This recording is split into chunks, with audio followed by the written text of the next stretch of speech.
Hey now, welcome to the last ever Pucknologists. Put it in the books, people. It's over.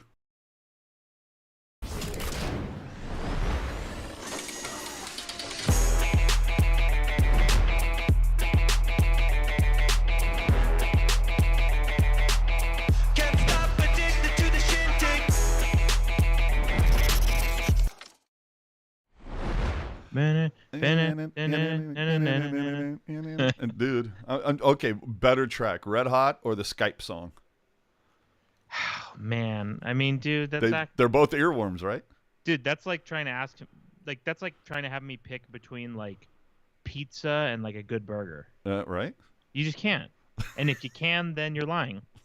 Or you have no taste. No, true One that. or the other.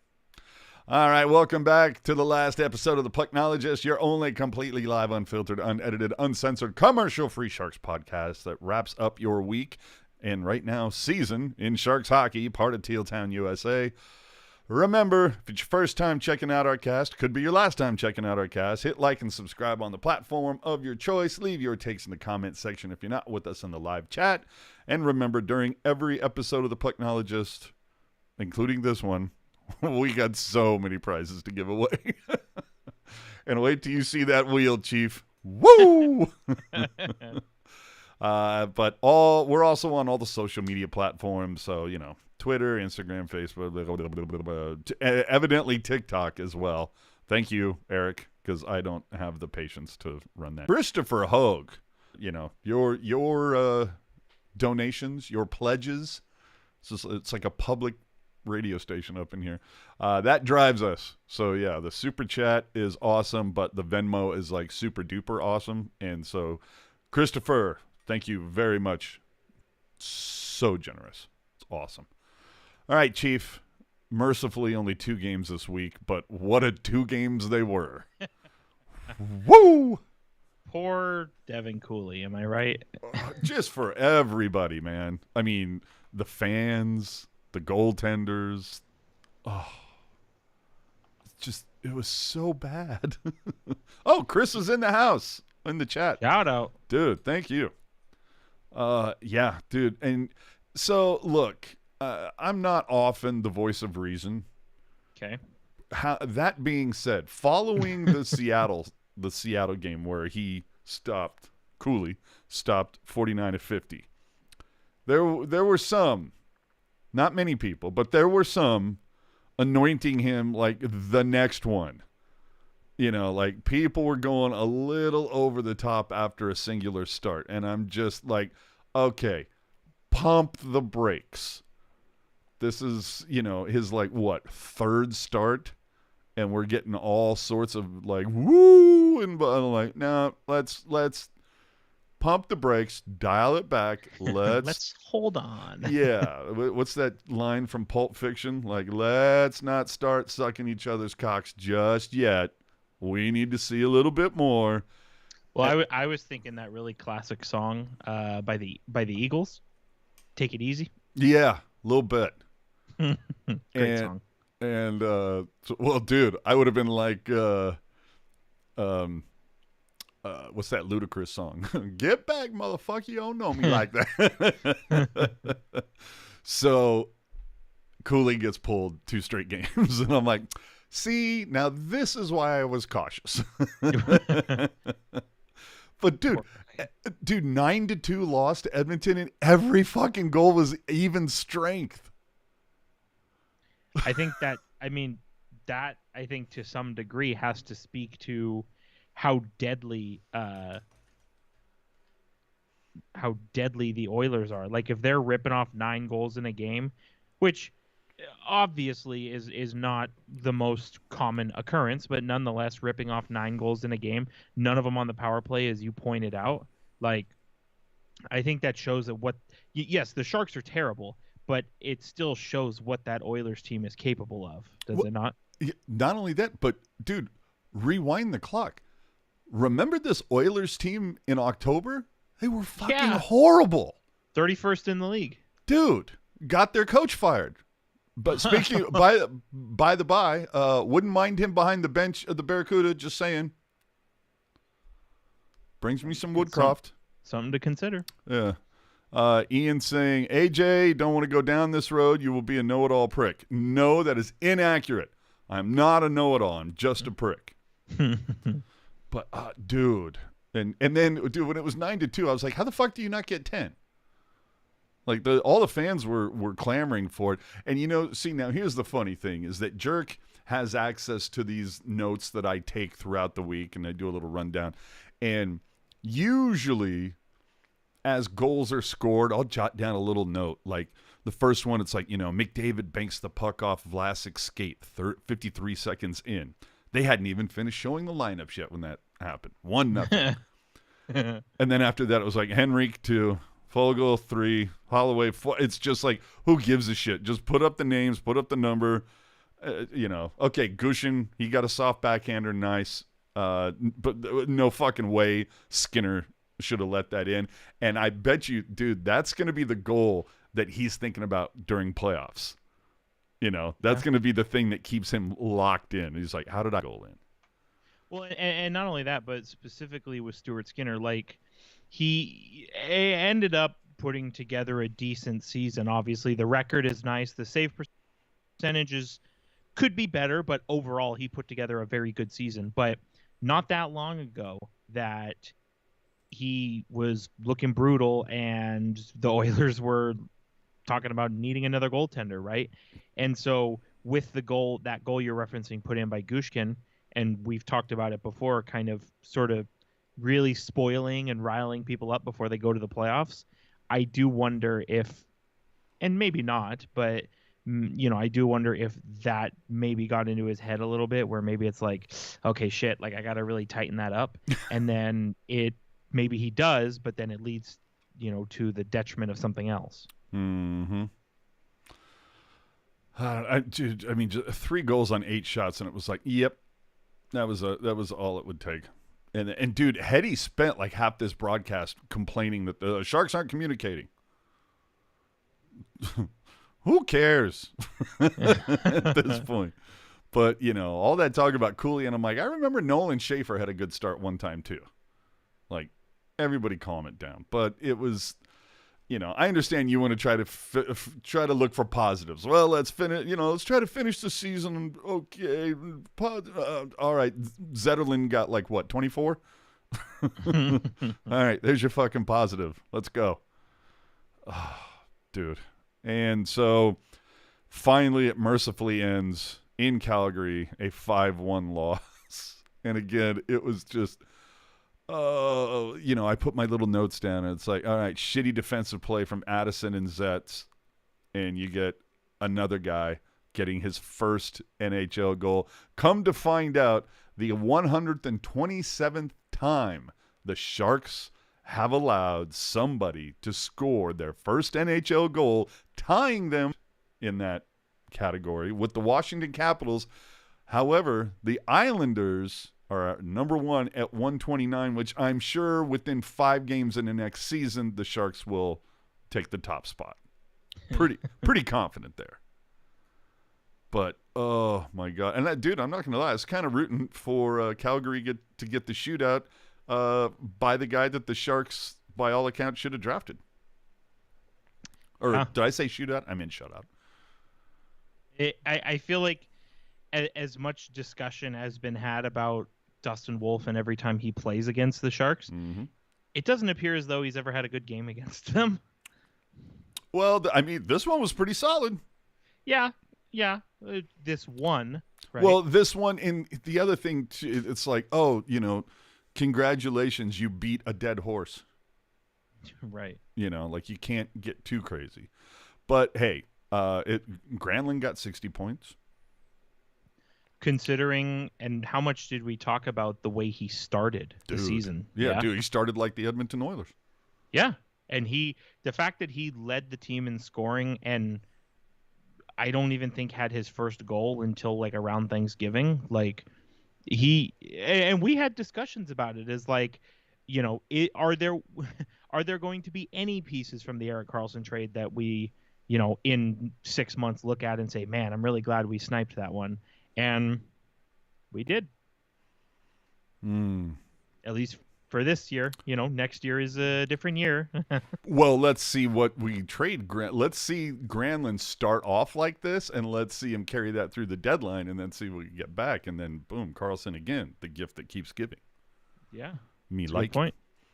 I see a couple people asking in the chat. It's like, whoa, hey, Friday show, whatever. Well, yeah, because we're not doing Sunday because the playoffs are starting, and Jerk's got a hockey game. So Many people are saying. many people are. And then I will say, most people know, not the biggest fan of the job that Hedekin does on the broadcast. That's not to say he's not a great guy off of it. And again, you can enjoy somebody personally, maybe not appreciate how they do their job, and it's all fine. It's all well and good. I got to admit, though, Hedekin saying on air that next season will be another tough one to go through, I applaud your honesty, sir. Appreciate that.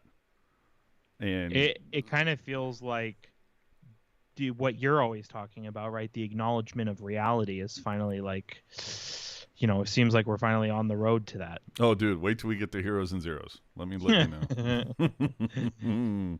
Fuck everybody. Oh, man. And so David is bringing up a point here.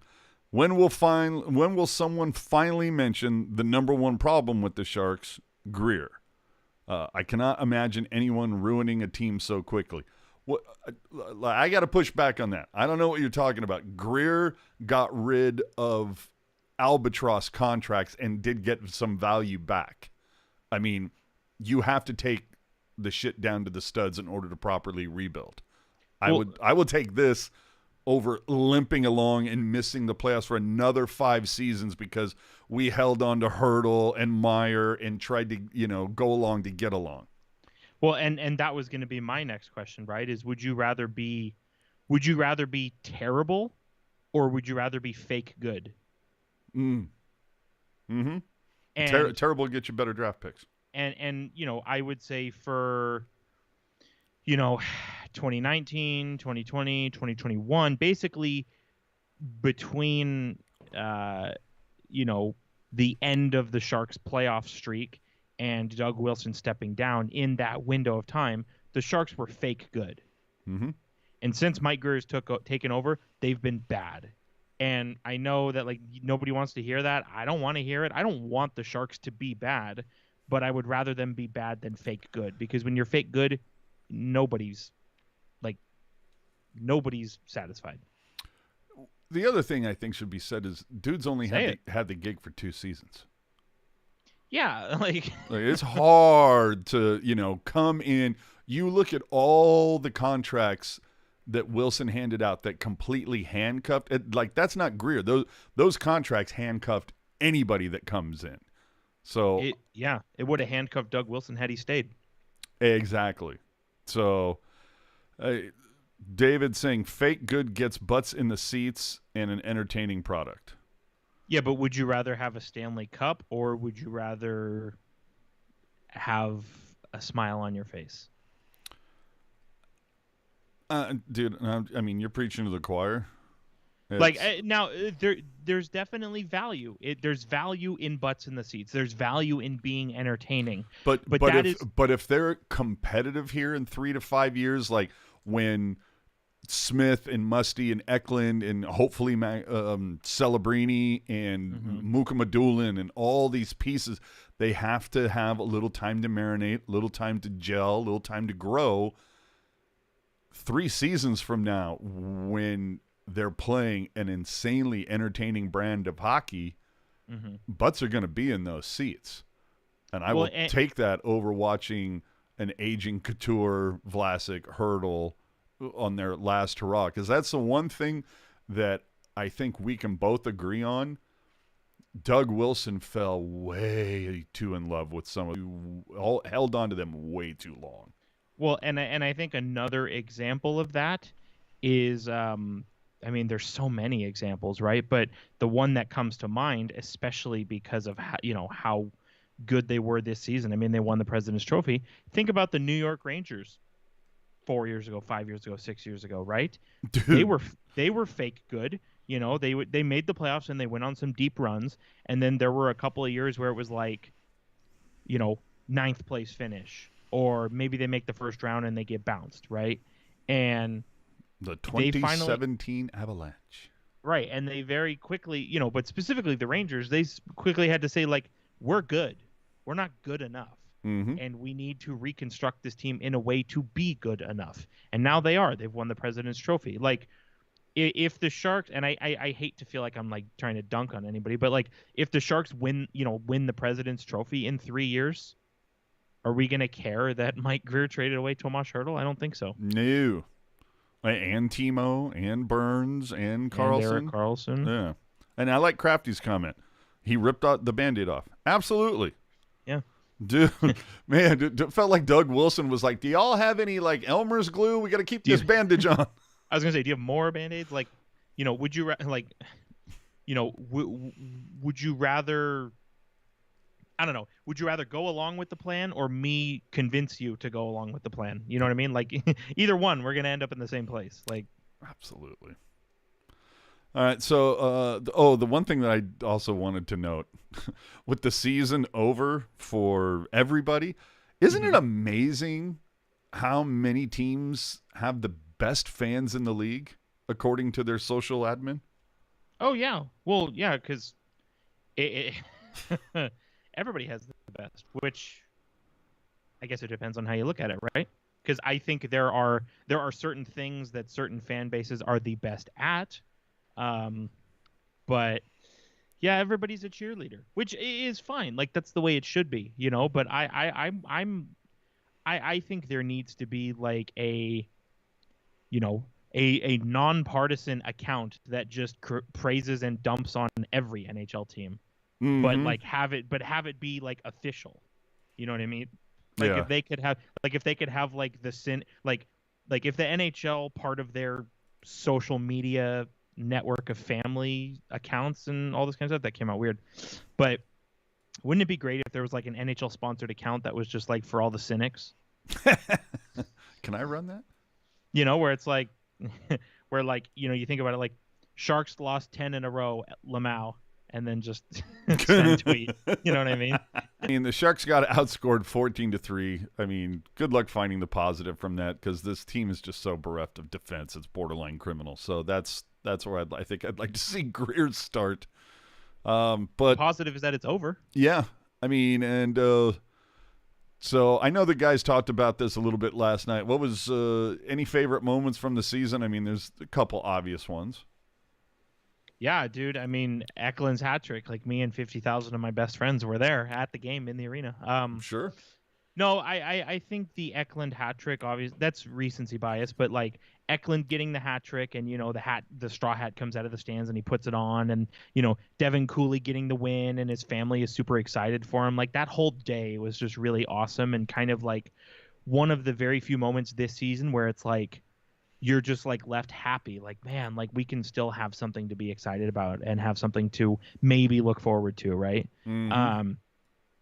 I'll be totally honest with you though, like this season was memorable for all the wrong reasons. Like the fact that, I mean, and maybe this is not as notable as I'm making it out to be, but I don't know if a team has ever allowed 9 goals in a season 3 times. And you know, I think Shark Stats was asked that, and it did happen. Probably not recently though. Oh, I would imagine. Yeah. No, there's you know, you can that's going to be one of those things that we debate 5, 10, 15 years from now, 92, 93 or 23, 24. Like which season was worse? Yeah. I mean, I would say this one is probably worse just because of not necessarily expectations, but just kind of like the fall from grace, right? Where when you've had everything and then you lose it all, you know? Oh, 92, 93, you didn't know what it was to like have success. You were just happy to be there. Yeah, because if you have nothing, then you have nothing to lose, right? And the Sharks had it all, theoretically, except for a Stanley Cup. And like, yeah, I know people say it all the time, but like the best team to never win the Cup. And then to go from that to being like a literal poverty franchise, it's like, you know, life life comes at you fast. But I think I don't know if there's necessarily a favorite moment, but more of like a favorite trend or a favorite happening, you know, kind of like I think the simultaneous coming out party and also rebound for Fabian Zetterlund, I think was awesome because there were a lot of people, I would say unfairly, kind of dumping on him last offseason, and he came in full offseason everything, and he was the Sharks' best goal scorer. And that's obviously something that I think it's not a moment, it's more of like a good thing across the whole season, right? I think, you know, guys like Eklund have taken a very positive step. I think Thomas Bordeleau took a step in the right direction, but then also finding guys that maybe you didn't give a lot of consideration to, but ended up working out to some degree. Justin Bailey being one, Clem Shady being another, right? Oh, yeah. And I think just kind of feeling like, you know, even if we have only taken one or two steps in the right direction, it still feels like we're moving in the right direction. That would be my consideration.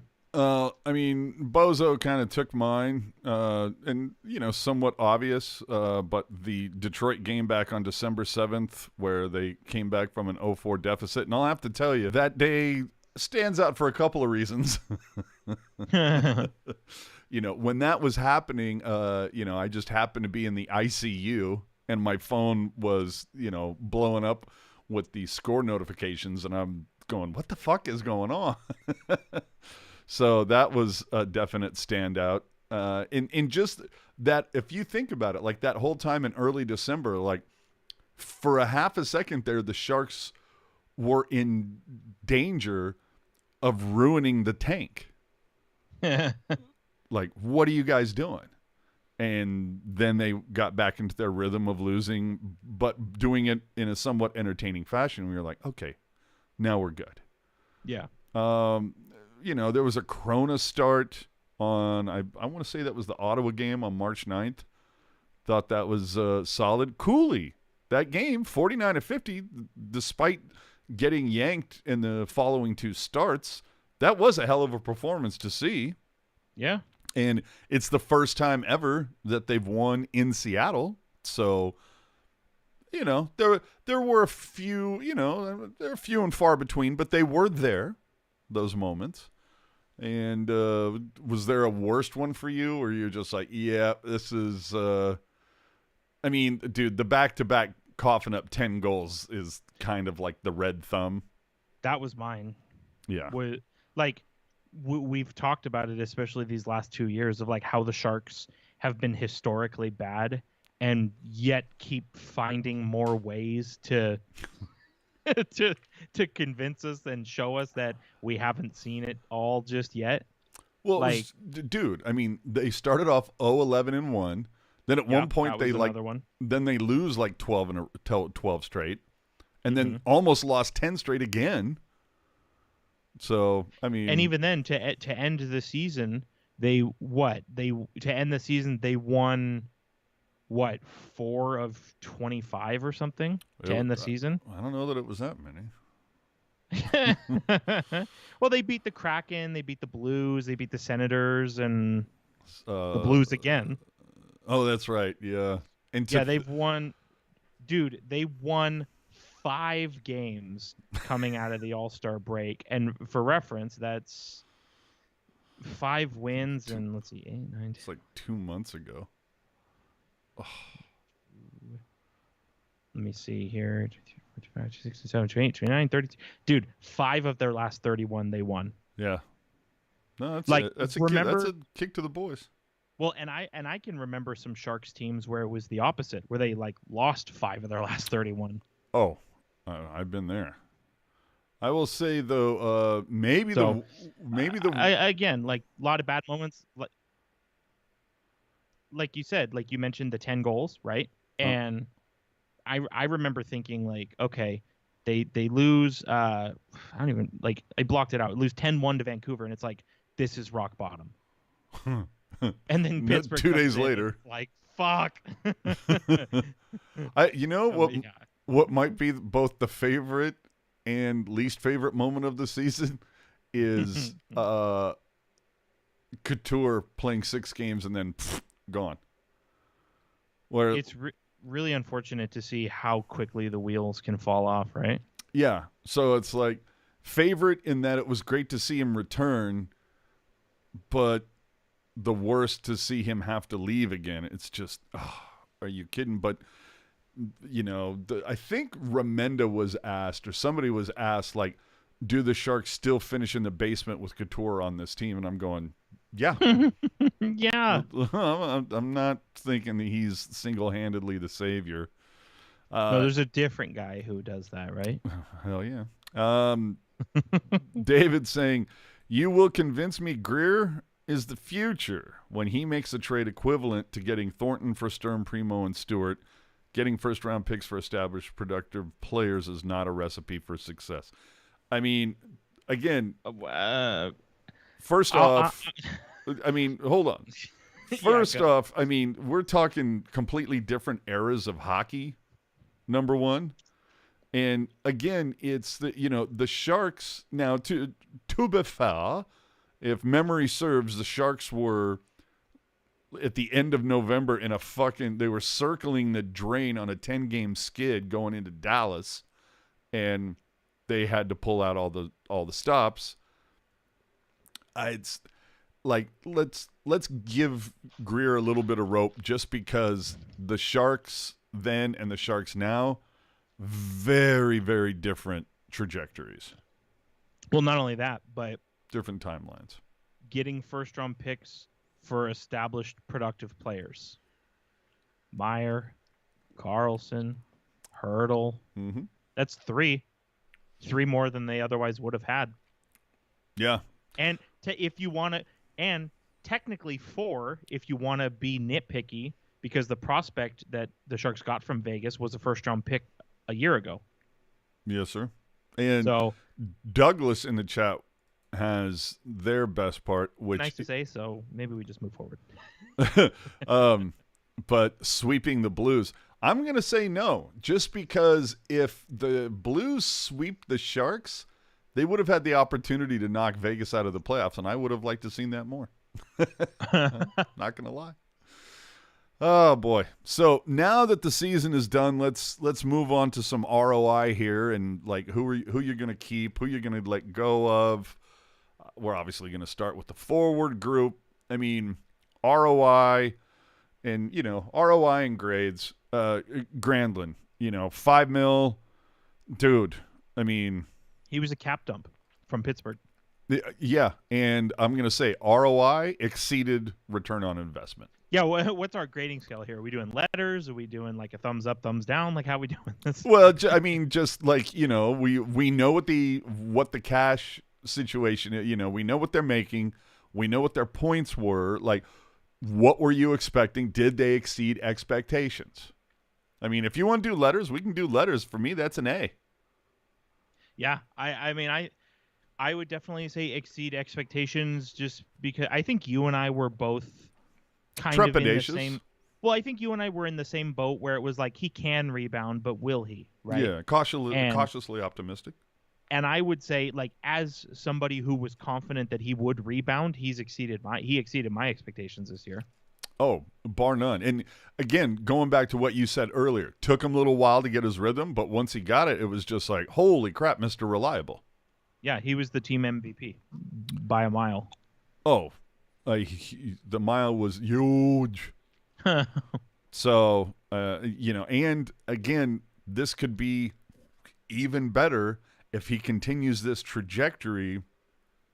You think about what's it going, if he can continue playing at this pace, and how little it's going to cost for a team to pick him up at the deadline. Mm-hmm. Whoo! I'm just saying it. Hold on. Hold on. Let's get to a couple of comments here. Our buddy Chris. Greer is finishing mopping up Doug's mess. He's got to start the build part of the rebuild now. Absolutely.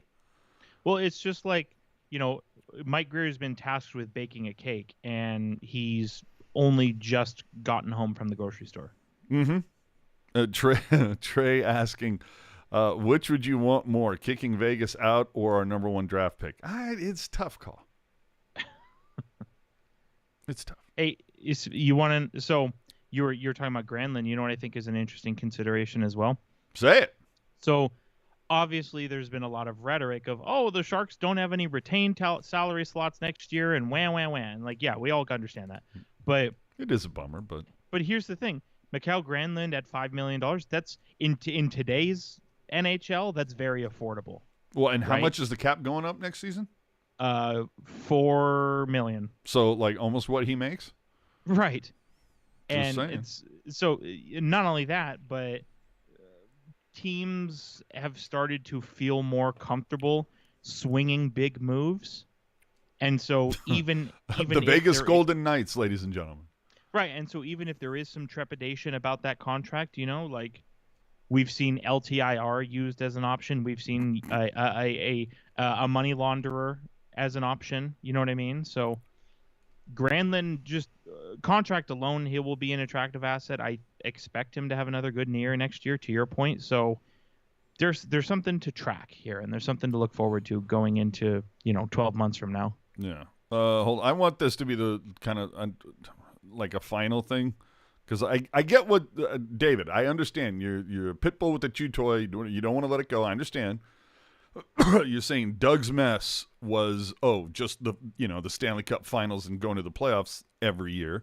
Yeah, dude, I get what you're saying.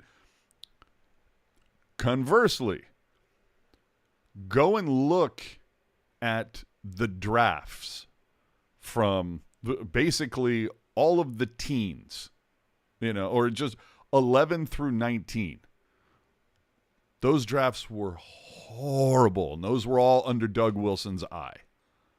Horrible. That's why, it's one of the big reasons why the Sharks don't have a whole lot of talent right now.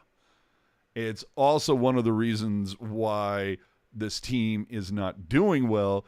Doug Wilson, during those times when things were going well, Doug Wilson was putting together some great contracts. But he had a limit, nothing more than 5 years. He wasn't handing out no moves and no trades like they were candy on Halloween. And then for some reason, something switched. I don't know if it was when Burns won the Norris, but all of a sudden he handed out that max term, full no move, and then all of a sudden everybody was getting max term and no moves. And well, that's the price. That's the price to pay if you want to be a good team. But see, that's the whole thing. The bill is coming due.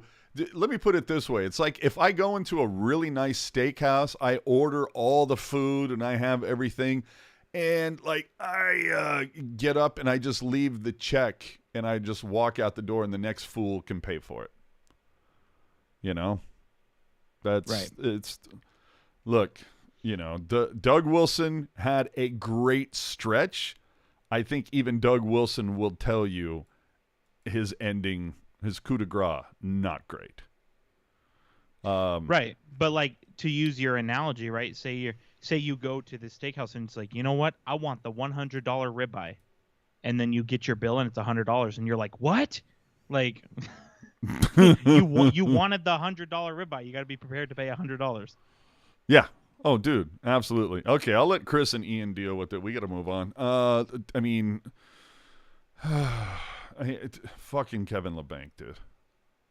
F or thumbs down or get the fuck out of here. However, whatever the scale is. Yeah, I mean, dear Lord. And see, I mean, again, I don't want to get into this whole dick measuring contest and this whole thing about Doug Wilson. But Doug Wilson handed him 4 years at $4.725. Not once did he ever live up to that deal. Not fucking once. The only time he lived up to it was before he even got it. Yeah. I mean, geez, what a horrific fucking deal. That he didn't live it to a single year. Even the shitty deal that Erik Karlsson got, at least he lived up to it one of the years. I would argue 2. Sure. But at least there was that. But LeBanc, oh, you son of a bitch. Oh, you poor bastard. And again, I hope he finds success somewhere else. I hope he's able to find a coach that will believe in him. It just ain't shit ain't gonna be here. Mike Hoffman, I mean D-. Yep. Sounds about right. So he going. Luke Cunnin, this is an interesting name just because you talk to people in the first half of the season, it was like, oh, this, like, why the fuck did we sign this fucking guy? This is horrible. And then Couture's out and Hurdle gets traded, and all of a sudden Cunnin kind of taking on this leadership role and everybody singing his praises. He was really good in the room. And there's value in that. There is. But you also, at the same time, when you're making almost $3 million, you got to score, right? And granted, 11 goals, better this year than a year ago. Nobody's going to dispute that. But if you're presented as kind of being a middle six option, like, more consistency, and I will give him props. He goals than he did last year. That's obviously good, but the defensive play, the offensive awareness, the penalty minutes, it all still concerns me. Doesn't mean his status as a locker room leader is not valuable. It is, but I want to see more on the ice if he is to stick around. Yeah, RFA this season. At 26, making 2.7.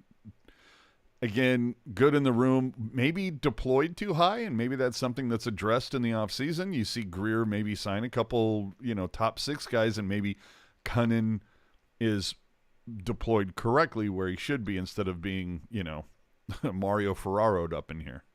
Mm-hmm. Barabanov. F, unfortunately. Dude. He just couldn't stay healthy and couldn't get any consistency going. Oh. Man, and how often were we singing his praises? Well, how often was he playing worthy of being sung about? Yeah, jeez. And again, he was given a modified no trade. Man, see, and that's the other funny thing regarding Doug Wilson and all the no trades and everything like that. If you look at it, there's literally there's two that are current. Obviously Couture's off the book right now, but if you look at cap friendly, dude, there's only two no trades. And of course, Vlasic, that was given by Barabanov is the only one that if I can remember correctly, that wasn't handed out by Wilson, right? Was that Joe Will, or was that handed out by Wilson? No, it was Joe Will. Okay, Joe Will. But still, that was prior to Greer, right? Right. So still, under the umbrella of the Doug Wilson regime, he was at least consulted in that decision. Right. So it's just amazing that I remember looking at like 2019 at Cap Friendly, half the fucking roster had a no move or a no trade. And now you look at it today, nobody does. So.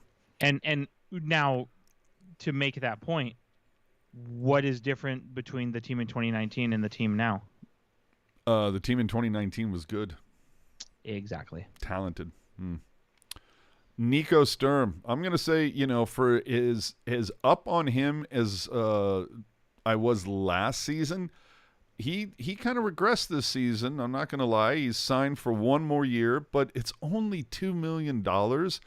The one thing that he is reliable in is owning that dot for the most part. I think, again, another guy that if he's deployed correctly, you leave him in that 3rd or 4C spot, I think he'll do fine. Maybe give him a little more in the way of talent and consistency on his wings.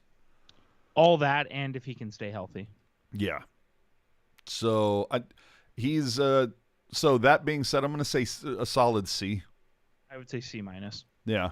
But only here for one more season. Again, I think another guy who could have a nice bounce back next season and be a pretty decent trade piece at the deadline. Yeah, could be. It's all timing, dude. It's all timing. Oh, Wouldn't that be great? Clem Shady, dude, 24 Well, years of age, 2 million next season. He'll be RFA. I got to say, like, he was only added to the team a few weeks ago. I got to say, dude, I thought he kind of gelled pretty damn quickly. Yep. Can play on the left or the right side. And if this is a nice little bottom six, guy that you can have, maybe plays on the second line from time to time if there's an injury or whatever. Dude, this is I'm gonna say based on expectations, but cost and age, dude, that's an A- for me. Well, dude, all the Sharks had to give up was Radim Šimić, who they were going to fucking get rid of anyway, right? That's what I'm saying, dude. Like, now you want to now see, to me, that's some cookies in Greer's basket. One red paperclip. See? And here's the interesting thing about Clem Shady, and I think this speaks to the conversations we've had about timing, opportunity, all those things, right? 20% of the points Clem Shady has scored in the NHL have been with the Sharks. And to your point, he's been on the Sharks for what, 6 weeks? Mm-hmm. So for somebody who has instantaneously fit in with this group, and you notice the players that he most consistently was on a line with are people that are going to be here next year, right? Mm-hmm. So you could justifiably say, hey, a full season, a full training camp, playing with the same guys, like this. I don't want to say the sky is the limit, but we could even see more forward progress. I mean, his when you look at some of the advanced analytics, his most common line mates were Zetterlund and Granlund, both going to be here next year. Sprong and Veleno, who are on the Red Wings, so it doesn't matter. But then after that, Bordelot and Sturm, both going to be here next year. So he's gelled with the right people. Like if he was buzzing on a line with LeBanc and Mike Hoffman, we're in trouble. You know what I mean? Absolutely. Zetterlund, dude, 24 years. A+++. Yeah, 24 years old, making $1.4 million, dude. Just saying, dude, that bag is going to be fat a year plus from now, well, if things continue the way they are. Yeah, that's going to be a nice little piece. That is going to hopefully be something that really makes that Meier trade a lot more palatable to the fan base, Well, let's just do a little bit of alt history here, if you will. Zetterlund 44 points in 82 games. Imagine where Zetterlund be if, number one, Eklund doesn't go through his slump. Mm-hmm. Number two, the Sharks' power play is better. Right? Oh, dude! I mean, just if you look at what's Meier making this season? Like 8 point something? I think it's 8. It's like 8. Yeah. 7, I think. And he only has like 8 more points than Zetterlund. Now, granted, Meier's played like 16 or 18 fewer games. Yeah, Meier's at 8-8. He had 4 more goals and 4 more assists. So yeah, 8 points exactly. Yeah, so I think it's one of those things. If you run the numbers, I think Zetterlund better value. Well, and that's the thing to kind of to pile on to the point that I just made as well. 24 goals this year for Zetterlund, and 17 of them were at 5-versus-5. Huge. Which is awesome. And like I said, 6 power play goals. Like this, you kind of have to look at it from two schools of thought, right? Because on the one hand, 6 power play goals is very good for how shitty this team was. At the same time, imagine the power play is buzzing. Imagine Eklund doesn't go through his slump. I mean, imagine the Sharks had a defenseman who could get the forwards the puck. I don't know if you know of anyone. Wouldn't that be nice? But I kind of feel like Zetterlund, and maybe we're all wrong and there's going to be some kind of regression here. Who's to say? But based on everything we've seen up to this point, it kind of feels like there's still a lot more runway for him to grow into, right? And with a shooting percentage of 11.8%, that is a bit high like historically, but since the season, since the COVID, the season where the COVID caused the shutdown, which is kind of like the first season of this era, I guess, that's pretty close to average for this last 5-year window.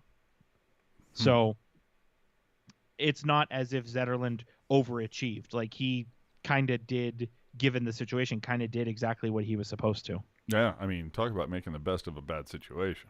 Oofa. Right. Oh, I see Extra Shift Podcast in the chat. If memory serves, I believe out. Felix and Ian joined them earlier, so nice to have you up in here all the way from down under. I am in saying, does Zetterlund wear a letter next season on his jersey? I'm going to say no. We're not there yet. I agree with you, but I think it's important that you said yet. Yeah. We're not there yet, but let's see how things Give it roll. another year. Yeah. All right. Philip Zadina. God damn, dude. C+. Oh, but see, okay. I mean, I was gonna go C-. Tornado potato, right? Yeah. It's so 24 years old.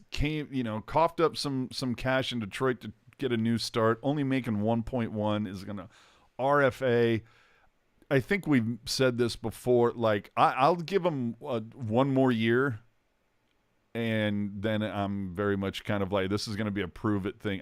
I might even go so far as to say 1.5 for 2 years. I mean, what do you have to lose, right? It's not like the Sharks need the space or the, anything. Yeah, I think if you can get him some time to, hopefully some runway to turn it around, and maybe he becomes a valuable piece that helps you rebuild, or it's, ends up being a piece down the road that you're able to flip when the time is right. Yeah. Colin Graff, I'm going to say incomplete. I don't think we've seen enough. I would agree with that. And, at 21 on an ELC, I think that's the way to play that one. Well, and after, 34 games with Quinnipiac, right? So two assists in his 7-game, audition with the Sharks. But like you said, there's just not a lot of runway there. Hasn't stuck out in a bad way. Right. I'm bullish based on what we've seen in college. So a full year hopefully adds to that narrative. Bordelot. If we were doing this in December, I'd be like D-. The fact that we're doing it now, I'm going to say B-. Mm-hmm. And, I feel like he finally started to find his 200-foot game. Yep. Becoming a bit more defensively responsible. And at 22 years old, still on his ELC, me likey. I'll be interested to see what kind of deal the Sharks work out for him. Please don't make it be a fucking 8-year deal. Although I don't know. You mean to lock him up till he's through? I mean, if the price is right. He when his contract expires, he'll be 23. So he's not going to sign an 8-year deal. But let's just say he does. I think locking him up to 31. That's the right age. Yeah, if he can be a productive NHL player, then whatever. I was going to say, if the AAV is right, I don't mind at 22. I don't mind max term. Yeah. So it's when you sign guys to an 8-year deal and they're 27 or older. Jesus. It's not to say it's, and I think some people say it's automatically bad, and that's not where I'm going with this, because it's not automatically bad, but more often than not, there is some kind of step backwards. But as I said earlier, that's the game you got to play. Well, wasn't Hertl 29 when he got his 8-year? He was 28, I believe. Okay. Tornado potato. Right. So, yeah, I wouldn't mind doing that with Bordelot, provided that the AAV is accurate and good and right and it works. But, because he is a little bit of a smaller player, but he can be Korolyuk-esque at times. Right, and I thought, like, what really helped his grade, and I think you alluded to it, was the fact that he struggled, went back to the AHL, did the right things, and then came up and was productive, Mm-hmm. right? Because it's and I understand why people get nervous because you bring in a player who looks well outside of the NHL, and it's like, okay, come on, like take that next step. Like we want to see more, right? And I think, he had 11 points this year in 27 games, which is a decent clip. 9 of those points came since being called back up at the beginning of March. Yeah, I want to see him assigned some really good off-season homework. Bulk up. Yeah, and just work on, David is mentioning, the east to west passing, work on those turnovers, be a little stronger on puck protection. But I feel like the trajectory is in the right direction. So, William Eklund, 21 years old, signed for the next 2 seasons at a measly $863K. I'm gonna say if we're doing this at like Christmas time, I'm thinking solid C. Right now, I think, and maybe this has to do with the whole Lund line because those guys just seem to have caught a little bit of lightning in a bottle. I'm going to go A-. I'm bullish on him. I'm definitely bullish on him too. I was gonna say B+ just because of that slump that he endured Potato in March. tornado. Yeah, the slump had me. Well, see, he doesn't hit that slump. It's probably a solid A. Right. Yeah, I can see that. But yeah, I'm this again. It's like one of those times where I'm going, fuck. Are we finally starting to see the Sharks have some good luck on seeing some of their draft picks finally pull through? Because it just seems like we were so bullish on like Weisblatt. Who's we? Yeah, well, you know what I'm saying. There was definitely a few people that were bullish on a few guys when Junior took over, and Sure. hasn't really panned out that well. But this is this Eklund kid. I'm not expecting superstar, but like maybe a I don't know. What do you think is a decent comp to a former Shark? In terms of where he's at now, or in terms of like growth potential? Ceiling. I'm not looking at him as like a Nolan or a Chloe. He doesn't have that feisty. He's not a power forward, but I could see him as being kind of like a Patrick Marleau. Yeah. I was gonna. Who popped into my head for a hot second was Solani. Sure. I think he's got some creativity. He doesn't have Solani's speed, but I think he's, or to that fact, Marleau. But yeah, that's kind of where I would put it at. Yeah. Oh, Giovanni Smith, 26 years old, making $800K next season, then UFA. I don't know. Again, based on expectations, B. It's really hard to grade these guys just because, like, the bar was low. Right, but the injuries, right? I will say, only played in 36 games this year between obviously injury and being a healthy scratch. But the 36 games I did see, I liked his intensity, I liked his jump, and I think, he only had 1 goal on the season. If I was going to be really nitpicky, I would have liked 4 or 5 goals. Sure. But, that's like counting grains of sand. So I would probably say B+.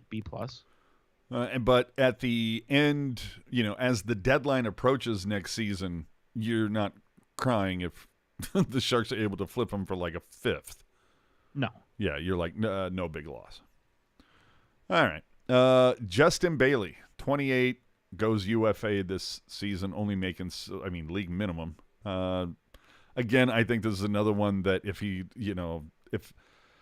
let him walk, because hopefully the guys at camp are ready to step in. I give Justin Bailey an A because he went, and there's a reason that he is the Sharks nominee for the Masterton Trophy. Mm-hmm. Like, his journey back to the NHL this year has been really remarkable. And so to make it back and then to make some form of an impact. Again, I think 5 goals in 59 games played for a player like Bailey, I think it's right where he's supposed to be. And I think if we're talking, Do you offer him a year deal at sure, minimum? yeah, I would do that. I think if you're doing the Venn diagram of like what we expected versus what we got, there's a lot of overlap there. Okay, I can see that. Ryan Carpenter, 33, league minimum, goes UFA. I mean, this is a guy. I would say the same thing as Bailey, I would honestly say. Really? Yeah. Okay. League minimum, 5 goals in 62 games for the role he played. I don't know that there's more you could have asked him. All right, no, that's fine. It's just I look at the age and I go, okay, a little long in the tooth, but we'll see what happens. I mean, if he'll sign a 2-way deal, give the Cuda some leadership if needed. I don't know. Yeah. Studnicka, God, I don't know. Incomplete. Oh, really? I was like D-. I don't know. I mean, 25, making basically league minimum. He's going to be RFA. I don't know. Nothing really stood out for me. That's fair. All right. Defensively, I mean, this is where the team is horrible. Just horrible. So you're horrible. Look, we're stuck with Vlasic for another 2 seasons. No one's taking him at $7 million. We've already mentioned it. The Sharks don't have a retained salary spot, even if they wanted to. Now, that being said, didn't Vlasic have like a season high in goals this year in the last 5 or something? So look, you're going to get what you're going to get with Vlasic. I think he's fine if he's deployed as a 5-6 at this point in his career. The problem is that you need to have a 1 through 4 to make that happen. And in my mind, the Sharks don't fucking have that. So Vlasic, I mean, we're stuck with him, but based on expectations, I'm going to go A, dude. Yeah. Because my bar was so low. Yeah, I think that's a pretty good way to put it. And especially if you dive a little bit deeper kind of into the stats. A bit of a down in terms of just like, quantity, a down year in blocks and a down year in takeaways. But if you kind of extrapolate that over what would have been a full season had he not been healthy scratched, he was on target. He was on target to see his blocks and his takeaways closer to where they were when he was that number 1 defensive defenseman for the Sharks. And I think cleaned up the giveaways a considerable amount as well. And so there's a lot of little kind of nitpicky, nuanced things that I think you can be really proud of when it comes to Vlasic. And so, I'm not ready to say A or anything, but he definitely did better than I expected, given what we've seen the previous few years. Yeah.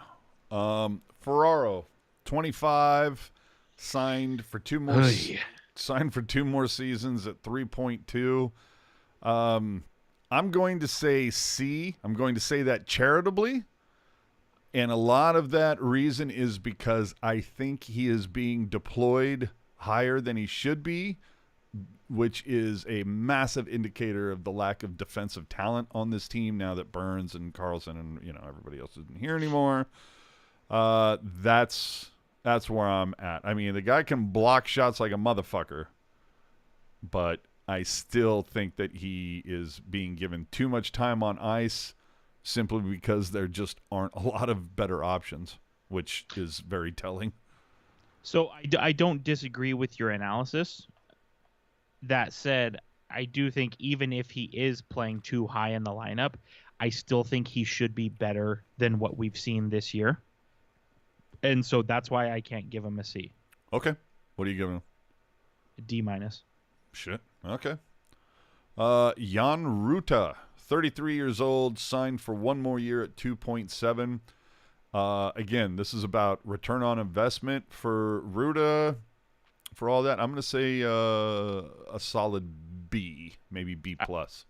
I would say that as well. He's not remarkable or outstanding, but he's effective. Yes. And again, this is about ROI. And at that age, what he did at 2.7 mil, I'm fine with that. Mm-hmm. Kyle Burrows. This seems to be a polarizing name. Brutal. 28, making 1.1 mil for the next 2 seasons. I don't know. I'm going to let you start on this one, and I'm probably just going to echo what you say because let's just say it at the same time. 1, 2, 3. F. F. Now, small victory to his credit, if you can. He had the same amount of goals as LeBanc. Jesus Christ. Who played more games? I mean, he played more games, but he's also a defenseman. Yeah. Oof. Yeah. And LeBanc is kind of known for scoring goals here and again. See, and maybe that's just that Burrows had dealt with some injuries, though, right? He did. Yeah, I mean, maybe that has something to do with it. Look, he's making 1.1, so I can't be too mad about it. Let's see if he has a bounce back season next year. And if he doesn't, well, you only got to deal with it for one more year after that, and you'll just be coming out of the rebuild, so it is what it is. Right. Henry Thrun, 23 years old, ending his entry-level deal at $9.12, so this is the time that Chief is looking for some sort of an extension. Certainly, in my mind, played like it the last 5, 6, 7 games. Thrun, what say you? I mean, Henry. I kind of want to say a C- or a B+ just because I felt like he ended the season well, but he didn't start very well. Yeah, it was a little bit of a granny in there, right? Yeah, and he I should rephrase that. He at the immediate beginning it was decent. And then things kind of went sideways and he had to go down to the Barracuda, but came back and played really well. Didn't really make me think like, oh man, like screw Erik Karlsson, like that's the guy right there. But again, effective as much as he could be, all things considered. Young guy too, so there's more growth potential there as well. Yeah, I'm with you there for most of it. He's just a guy that we all know defensemen take more time. Mm-hmm. Let's see what this guy is at 25 years old, but I definitely think he needs to marinate a little bit. Sure. Don't rush him. Don't Mirko Mueller this guy. And he could be a solid, valuable piece. John, coming. If you use the super chat option and give us a little love, you're going right to the front of the line. Love you, AJ and Jerk. It's been a rough year. Hang in there, AJ. I'm glad your health is doing well. Thank you. I appreciate that. Appreciate you, pal. Jerk, your analysis is great as always. Oh, okay. So I'm healthy, but you have good analysis. I feel seen. Apparently. Appreciate that, John, dude. Solid, buddy. Kalen Addison, 24 years old, is going to be RFA at $825,000. Another polarizing name. You talk to one person and they're like, solid B+, like way more than I expected. And you talk to somebody else and they're like, can we go G? Yeah, I was really sad with everything that happened with Addison because I feel like our commentary on Thrun should have been the commentary on Addison. Agreed. I mean, he had a good year last year with the Minnesota Wild, and I was super optimistic when he came in. And then it just kind of didn't really go anywhere that I expected it to. I mean, had he at least matched what he did last year, I would be like, all right, cool, progress. Mm-hmm. But he had less than half the points and almost quadruple the penalty minutes. You're Mike Greer. What are you offering? I'm giving him a 1-year deal at league minimum. And if he doesn't like it, I'm just going to let him go. And that's probably not the smartest move to make because he could easily sign somewhere else and rebound.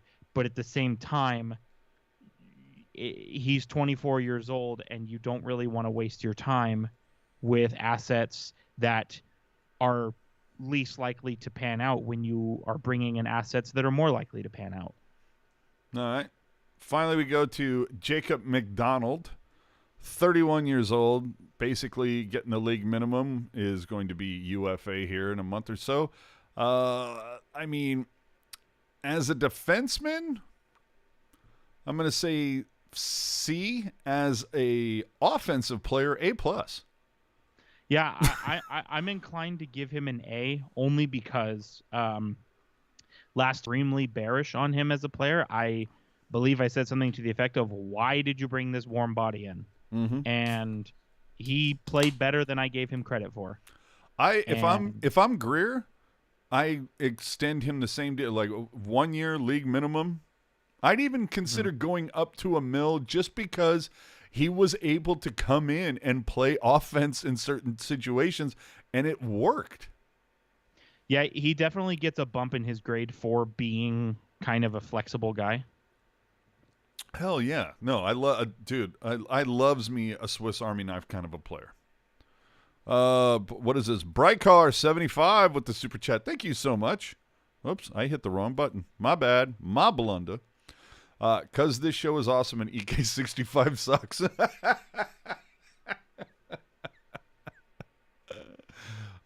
If you'd like to donate because any other player you think sucks, by all means. All right. On the goalie front, before we move into the other ones, Mac Black, 27, signed for 1 more year at 2.3. Dude, I'm gonna say A. Because the guys in front of him certainly didn't fucking help his cause whatsoever. I'm going to say B only because I feel like his hot play that we saw in the first half of the season seriously dwindled. Now, granted, some of that... He's dealing with some shit, as we said last week and was proven to be true, remember? Correct. Yeah, multiple injuries, obviously. It's hard to battle that, and that's why I don't want to bury him too much. But I do think even before he got hurt, the good play he had shown kind of tapered off a bit. Yeah, and who knows what he's dealing with, which I'm sure we're going to, for those of you who are unaware, the Sharks are having locker clean-out day and their final media session tomorrow. So whether you follow Shang or Pachelka or Max, whoever, follow them on Twitter. I think it starts tomorrow about 10 a.m. So I'm sure between then and lunchtime, you're going to see a lot of quotes tweeted out. There'll probably be some good articles by the afternoon, but we're going to find out exactly what some guys were battling through as this season progressed, and I'm sure Mac Black will have some things to say. Devin Cooley, 26 years old, basically league minimum. He's going to be UFA. Again, there's the Seattle game. There's, was it the St. Louis game, I want to say? And then there were the last 2 games. I don't know. Is this an incomplete? Yes, 100%.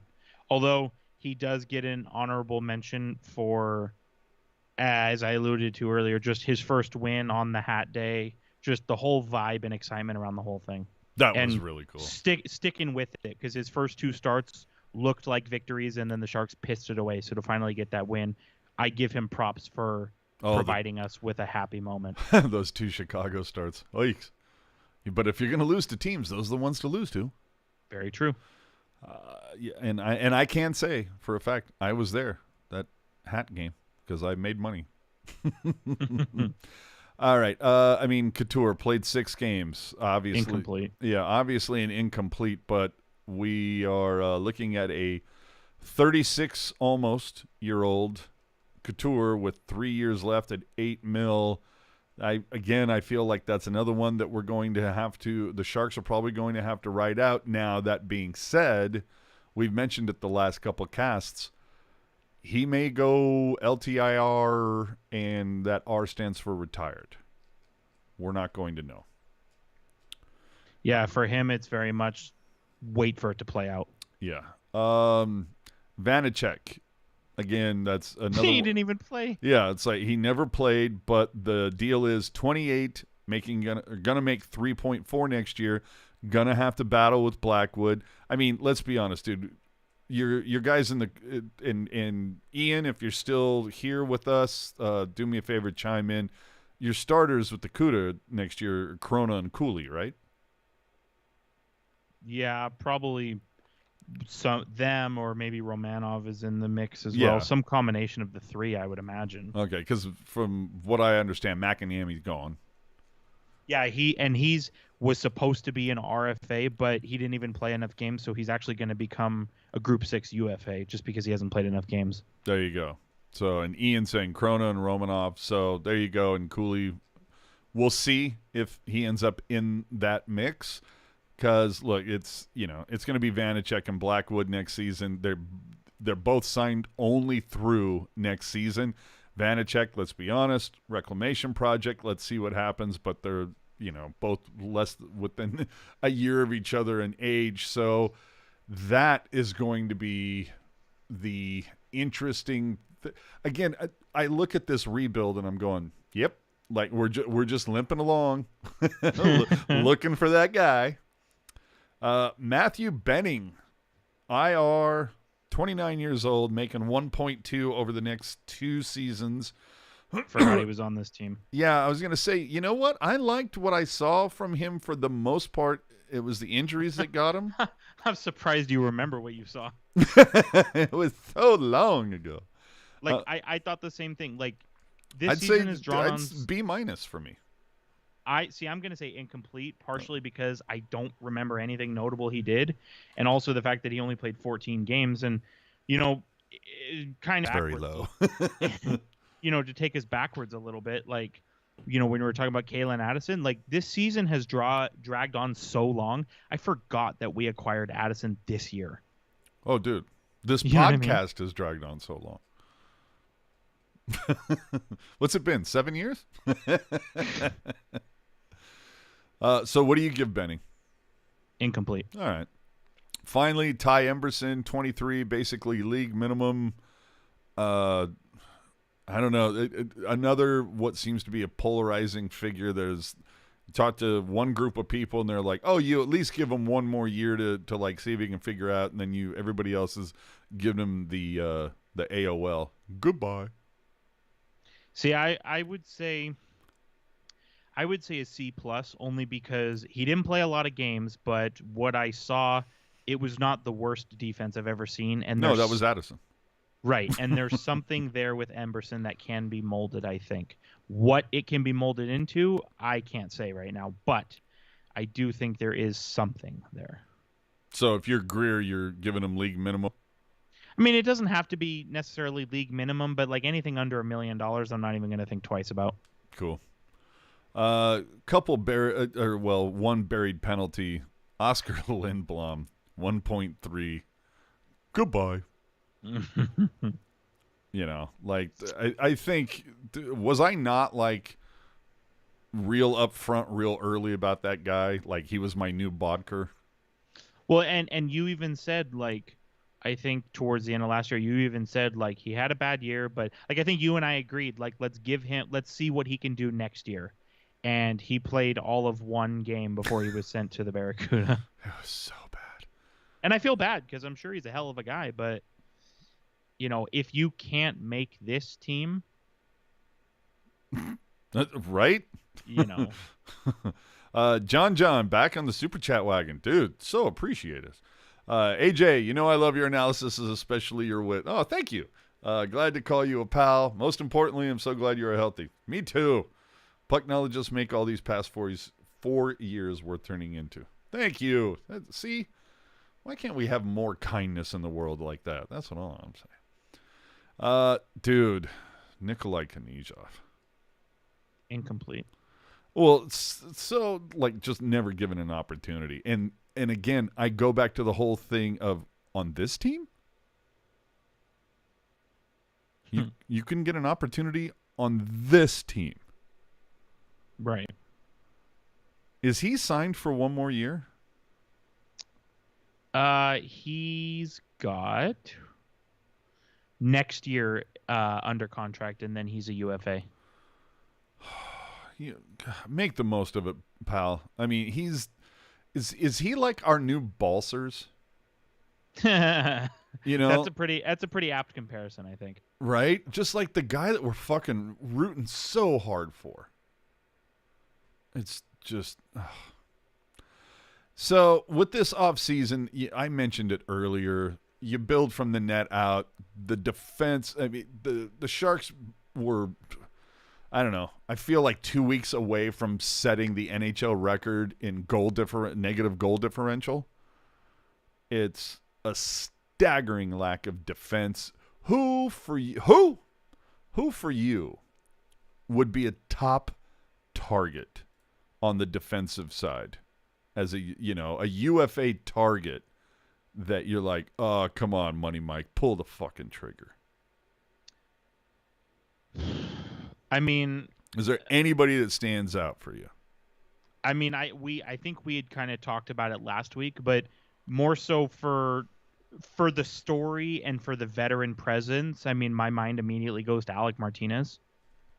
He's not the sexiest name on the board, but he is a good defenseman. He's got the that sort of veteran leadership and veteran quality to him. He's won 3 Stanley Cups, and the good story, as I mentioned last week, former junior Shark, the only junior Shark to win the Stanley Cup. So I think you can kind of get the complete package of a fun story and marketable thing, as well as a veteran presence to kind of help along Thrun, Addison if he's back, Emberson if he's healthy, Mario Ferraro even, right? And all that, plus being where the Sharks are at, they could probably give him a pretty nice bag to ride off into the sunset. You know what I'm saying? Can I throw you a couple names? Sure. Eric Gustafsson. No. Really? 31 UFA? No, because if I want a veteran defenseman to come in and help my young defenseman, it needs to be a guy who's good at defense. Oh, fuck. That's your requirement? That's why I said Alec Martinez. And like I said, there are sexier names on the board, but they're not the right names. You know what I'm saying? All right. I feel you. Well, then shit. Can we get Faber? No? Okay.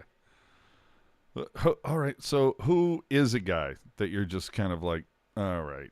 I mean, you're not like eyeballing Jack Johnson in Colorado, right? No, he's like, again, not the right guy. I mean, he's obviously a very polarizing guy. Like some people are like, oh yeah, veteran defenseman, which he is, and he's decent, but again, not the right guy that I'm kind of looking for. I want who's the guy who's going to like be the right guy that's going to set the tone, be the mentor? Dmitry Kulikov. Alec Martinez.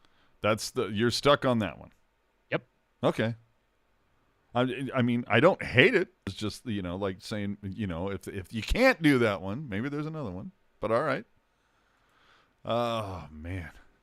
All right. So, the Pens pick.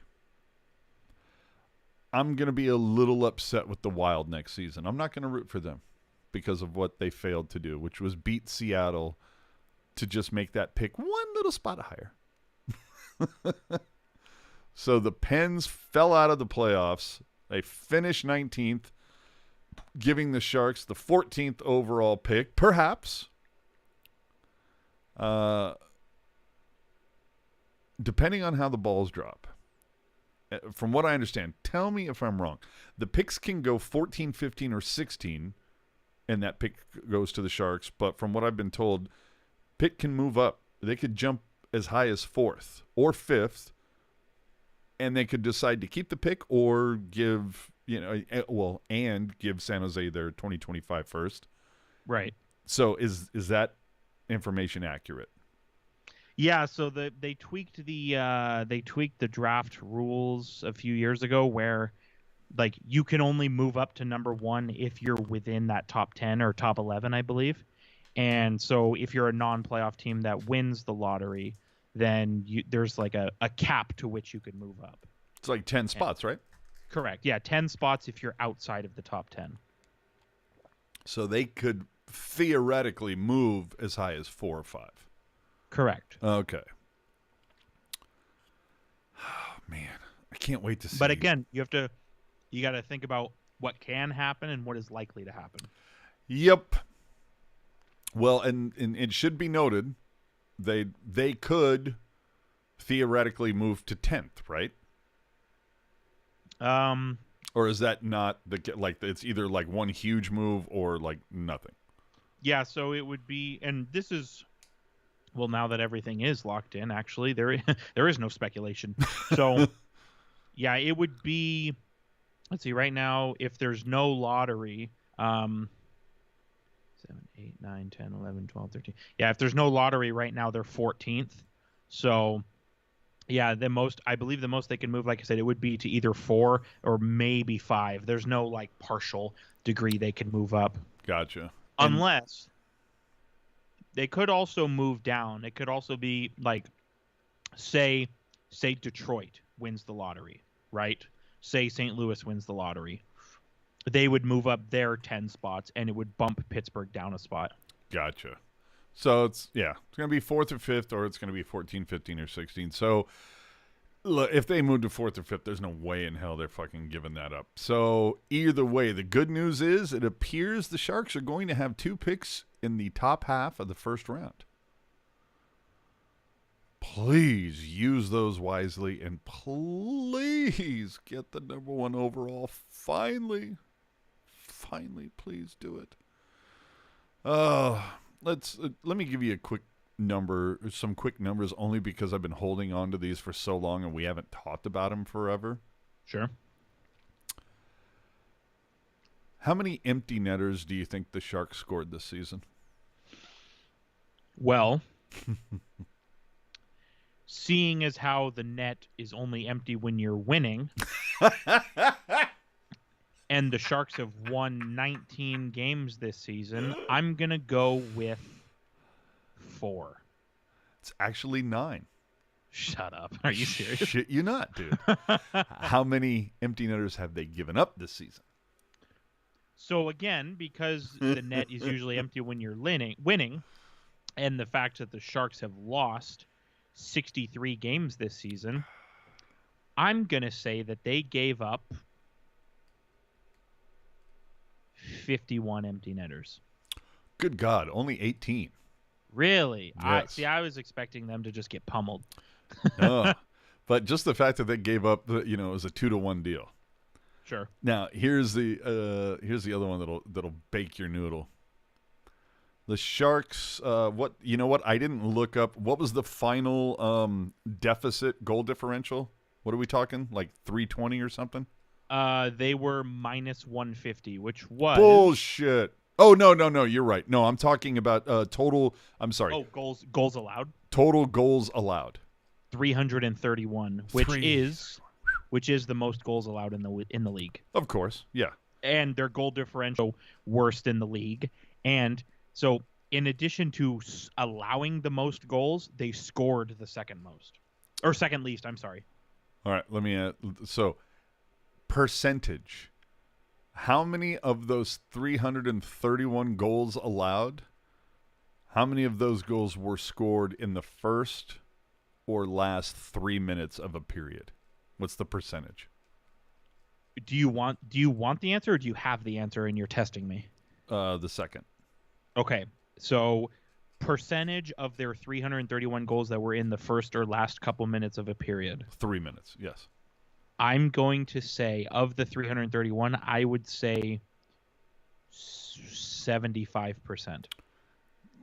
Wow, it's 30. Again, I like, they got completely pummeled this year. Yeah, but dude, to me I thought 30% was ridiculously high. Oofa. They scored the first goal 36 times in a game, which is crazy because they only won 19 times. I was going to say, how many of those games do you think they won out of those 36? Well, and the thing is, we know that they have some come from behind wins. So of the Detroit, right, the Islanders. So of the You said 36 games where they scored the first goal? Yes, sir.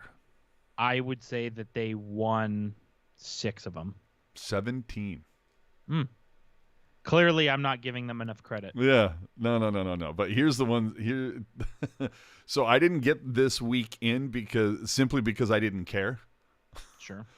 Goals for by period, 47 in the first. Okay. 77 in the second. Makes sense. 54 in the third. Interesting. Now, it's really interesting to me because if you remember, I want to say it was last season and the season before, the second period was typically their undoing. Mm-hmm. So to see that was the period that they scored the most goals this season, I was just like, that doesn't flow with what happened the last couple of years. But goals against by period. In the first, 83. In the second, 101. In the third, 118. Well, and you know, talk about getting worse every period. Well, and the Sharks had a lot of stop. I feel like they had a lot of start and stops this year too, right? Where they would kind of very briefly in the second period find their legs and maybe score a goal or two, and then seemingly right away the team they're playing would be like, Sharks, like, we can't let this happen, and then they would just score 2 or 3 of their own, and then it's right back where they started, you know. All right, I have one final test for you. Okay. How many hat tricks did the Sharks give up this season? Give up? Yeah. How many hat tricks did the Sharks allow? 3. Fuck me, dude. Right on. That was actually what it was. 3. One. Okay. Do you happen to know the players? Because I think I might know one of them. Oh no, I didn't write that down. But it wasn't. Isn't one of them? Was it Dallas? I think one of them. I think was. Yeah. One of them was. Was one of them not Jason Robertson? I want to say that's right. I think one of them was Kirill Kaprizov. Yes, that abso-fucking-lutely was. Yeah, one of them was Kirill Kaprizov. Because didn't the third goal come in overtime? That sounds right. One of them, let's see, I don't know if Jason Robertson. I definitely think you're onto something with Dallas, but I'm 50-50 on whether it's Robertson. Yeah, I'm not sure. I can't remember if it was Robertson, but no, it was not Robertson. Okay.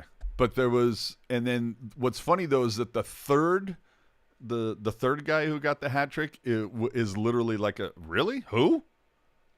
Oh yeah, it was don't tell me. It's someone weird. Like I remember at the time being like, what the fuck? Yeah, like how did this guy pull it off? Wasn't a defenseman, was it? God, I'm so pissed I didn't jot this down. Oh man. All right, if somebody in the chat can pull it out of their ass, I'd appreciate it. You're gonna have to scour over the fucking. Okay, so one of them was Teravainen. Okay, all right. One of them was Teravainen. One of them was Panarin. Bullshit! It was Panarin. There's. Oh, I missed one. See, again, I started to not give a fuck as it went on. I knew it was at least 3. So Teravainen, Panarin, Kaprizov, and then Wyatt Johnston. That's the one. Johnston was the one that was. I was like, who? And conversely, the Sharks scored 2 hat tricks this season. Eklund and Hertl.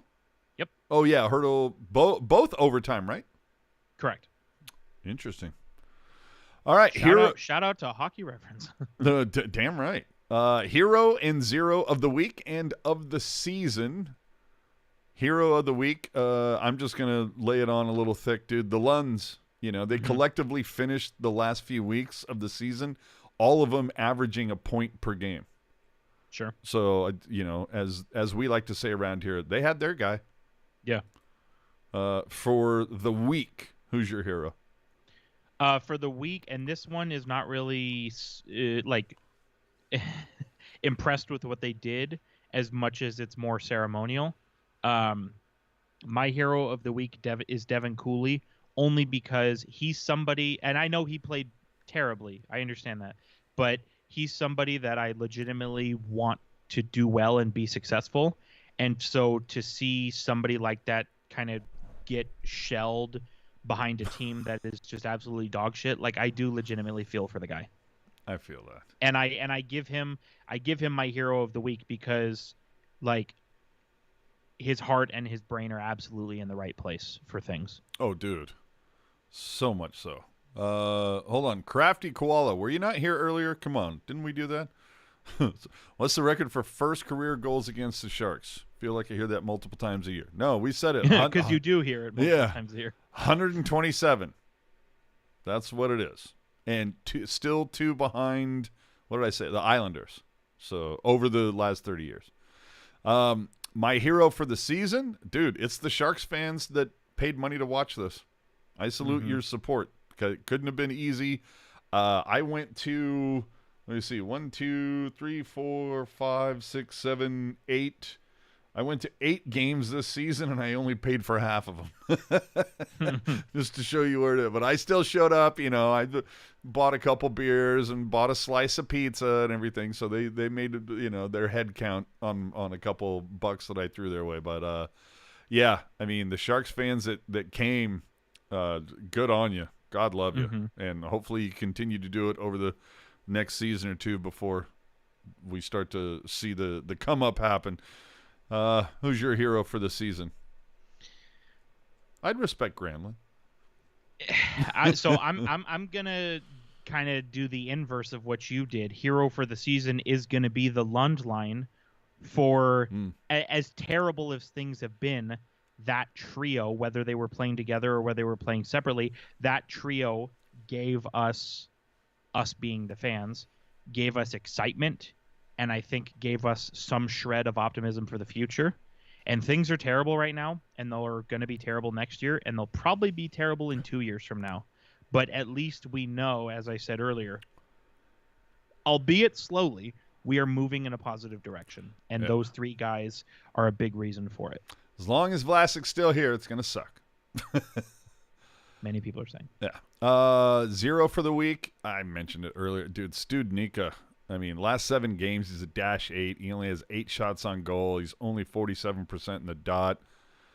I mean, and I would say Vlasic, unfortunately, for giving him some cookies earlier, I mean, he'd be a close second with last 7 games, he's a -7. But he did have 13 shots on goal. But, yeah, no, Studnicka, yeah, sorry, buddy. You're my 0. How about you? That's okay. Can't win them all, right? Oh, dude. And hold on. What's Trey saying on here? I've seen AJ on TV a few times. Look like you were defeated at some of those games. Well, no, you're confusing defeated with hammered. Who's your 0? My 0 for the week is the entire Sharks team on the defensive side of the puck. For solid pull. Now, really quickly, just a side tangent. I want to shout out to Romanov because he stopped 29 out of 30 shots this week, which is awesome. Flip side of that, the defense was absolutely brutal, and they left Cooley out to dry. In 2 games, he allowed 13 goals. And obviously, as a goalie, you want to be better. Nobody's disputing that. But when you allow 14 goals in 2 games and 13 of them are allowed by the same goalie, there's a degree to which the team needs to eat that responsibility. Dude, yeah, they should have been carrying that fucker's bags. Yeah. Well, also, I don't understand why he wasn't pulled earlier than the 8th goal against Edmonton, but yeah, it's in the past. My 0 for the season. I have a feeling we're gonna have the same answer. The people. Okay. The many people, and they know who they are, who refused to acknowledge reality before the season and blew smoke. Like, I get it. You want to pump the tires with hope and blah, blah, blah. But just be aware, when you do that, you're draining your words of any credibility. So that, you know, the line between optimism and delusion is not a fine one. So, yeah, those people that were kind of blowing smoke when the Vegas odds makers and the people that were grounded in reality all were saying, including us, that the Sharks were going to be very bad this year. And, look, we mentioned it before. No coach is going to come out and be like, oh, yeah, we're going to be ass this year. Don't bother showing up. Like, no coach is going to say that. I get it. But even Quinn was just kind of like, really? That's what he's saying? So, anyway, yeah, there was definitely a couple people. I'm not going to say they were state media, but there's a couple that was just like, come on, man. Well, and I think to that point that you've made, like, it's okay to say, we understand there's not a lot of confidence in our group this year, but we want to take steps in the right direction. There's nothing wrong with saying that. Nothing wrong with saying that. But when you come out and say, I think we're going to shock some people, no. I don't know. There's a degree to which that's true, though, because I didn't expect them to lose by 10 2 games in a row. Yeah, it was shocking how bad some of the losses were. That I'll give you. Yeah. But who's your zero? For the whole season, yeah? Mm-hmm. My zero for the season is Kevin LeBanc. And it's not anything new that you haven't already heard this season, but from us 100 times. He's been fighting for his life for the last at least 2 years. Some could argue 3. Yeah, some could argue that in the entire length of that contract. Right. He's been fighting for his life, and he's had opportunities, and he's had moments where he's needed to step up in order to preserve his career. And he didn't do that. And if you look at the stats page right now and you see he only played in 46 games, that's not injuries, guys. That is you cannot make this historically shitty team. Dude, that is just such a fucking, like, and the fact that it came out prior to the deadline, like Greer and LeBanc had both come to the headspace of like, yes, you're not happy here. We're not happy with you. Let's try to find a happy medium. Let's try to get you somewhere. They couldn't even find somebody to take him. Well, and just the fact, as I said, like you're like, this is it, and Chief could be in the K next year. And as a professional, right, who's on the last year of their contract, you want to do everything in your power to extend your NHL life and say, hey, you know what? The last couple of years have been bad. I had a shoulder injury. I had some inconsistencies, but I'm a talented player, and I want to show either you guys or another team that I'm worth keeping around. And I like Kevin LeBanc just as a player. I think he's a skilled player. But when the chips were on the table and his back was against the wall, he crumbled. Yeah. You better feign injury, pal. That better be your excuse. Oof. Tough, man. All right, let's move on to the NHL at large. It's finally official. If you didn't see any of the pressers earlier today, the Coyotes are moving to Utah. When did Alex Mariuello become the John Fisher of the NHL, dude? Like, everybody just fucking hates this guy. And I got to say, dude, based on today's press conference, he didn't do himself a whole lot of favors. Yeah, well, just the degree to which him and Gary Bettman were kind of stepping on each other when they were trying to talk, like, there's definitely a difference of opinion in how the situation all went down. Dude, that was such a shit show of a presser, dude. And what was really funny is that Alex had some, like, pre-prepared words, and as he's reading them, dude, he lets out this, like, big sigh before he goes, my words are heartfelt and sincere. It's like you're reading them off a piece of paper and you did this like I can't believe I have to read this. But, oh, yeah, heartfelt and sincere.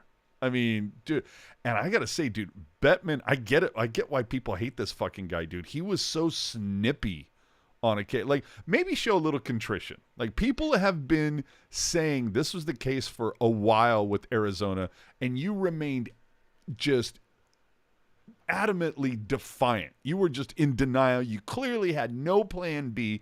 Maybe be less of a dick, be a little more contrite in this situation. See, and I halfway agree with you because on the one hand, I do think it was good that he was a little bit snippy because a lot of the times when these conversations have come up, he has been non-committal or he's answered with a non-answer, right? And so it's nice to see him have an opinion and have some emotion behind what he's saying. That said, to come off as being like, I can't believe this happened. It's like, you can't? Like, Well, but he was also kind of short with some of the people that were asking questions, and it's like, hey, fuckface, let him get their fucking question out. You guys, especially Morello, has been so. I mean, he even said it during the presser that he like doesn't want to be in the limelight, doesn't want to deal with the media. It's like, well, you're here, so let us ask the fucking questions. But I was just, I don't know. Like when I saw the way Bettman was, and I'm not, this is not me trying to be like a dick in any way, shape, or form. It's general concern on my part. Does Bettman, has there ever been anything regarding his health put out there? He looks. Is there any mention of Parkinson's? not that I've heard. Would be a lot of speculation to me. Well, it's just he looks very similar to Michael J. Fox. He has these shakes. They could be meds. I've had family members where they have tremors or something. It's like it's genuine concern. I'm not trying to be a dick. Now, when it comes to how snippy he was with the media, I'm absolutely being a dick. But like, I don't know. I just thought Bettman was just dude. If you get the opportunity to watch that presser, whew, that was something else, man. So, it was dug up, and I think I don't know who dug it up, but Wojcinski is the one who retweeted it. Evidently, on Tuesday, applications were filed with the Patent and Trademark Office to trademark the following names: Utah Blizzard, no thanks. Utah Venom, yes please. Utah Fury, Utah HC, Utah Hockey Club. Now, Blizzard I get because it has two Z's, like the Utah Jazz. Okay, I suppose. But, the Jazz is not their name. That's a relocated name that came from New Orleans. And when I think of Blizzards, Utah is not my first choice. Now, the funny thing is, though, and I think we mentioned this last week, did I or did I not say that I had a feeling that whatever the team name is, it was going to be a singular, like Lightning or Avalanche or Wild? You did mention that. And then you look, Blizzard, Venom, Fury. Yeti. Another one? Yeah. So, because I saw like Mountaineers and I'm like, oh, that sucks. See, it's funny. So I saw one of the people in our chat mentioned Mountaineers last week, and I can't say whether or not I liked it to the point where that should be it, but I thought it was interesting and I thought it could really work. And somebody that I was talking to who like used to live in Salt Lake City, when I shared that with them, they were like, "Oh, that'd be cool." So at the very least, somebody who's lived in that community has some kind of feeling towards it. To me, I just heard the guys on Living Color hated it. I was like, no, not my deal. Venom? I don't know what the fuck that... Does Utah have a large snake population? I don't know. I just know I love the name. That to me... But I was also a huge fan. Like, my favorite IHL matchup in the 90s was Spiders versus Vipers. Sure. Like, just very cool. But Venom, I just think that is a killer fucking name. Utah Hockey Club, please don't. I don't care if they do that for like a couple seasons like the Washington football team did. I'm fine with that. Like, get your ducks in a row. Like, make sure it's a good fucking name. Like, be as good as Seattle Kraken. Give them the time. I would much rather them take a season or two and be the Utah Hockey Club and dial in like, oh my God, that's the Storm and Mormons. That's the Utah Sister Wives. Absolutely. One of those, something that is fantastic, dial it in. Don't rush that. You can't rush a brand and the name. Look at the Sharks. The San Jose Sharks, go back and look at what it could have been. It could have been disastrous. Sure. Oh, dude, the San Jose Blades? Really? Now, let me ask you this. What if Alex Morello doesn't have his shit together in 5 years? What if he doesn't win the auction at the end of June?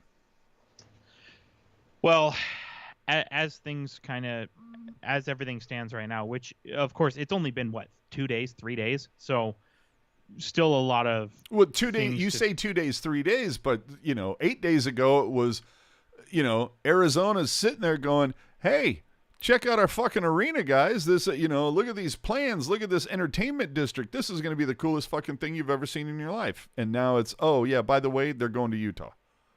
Right. And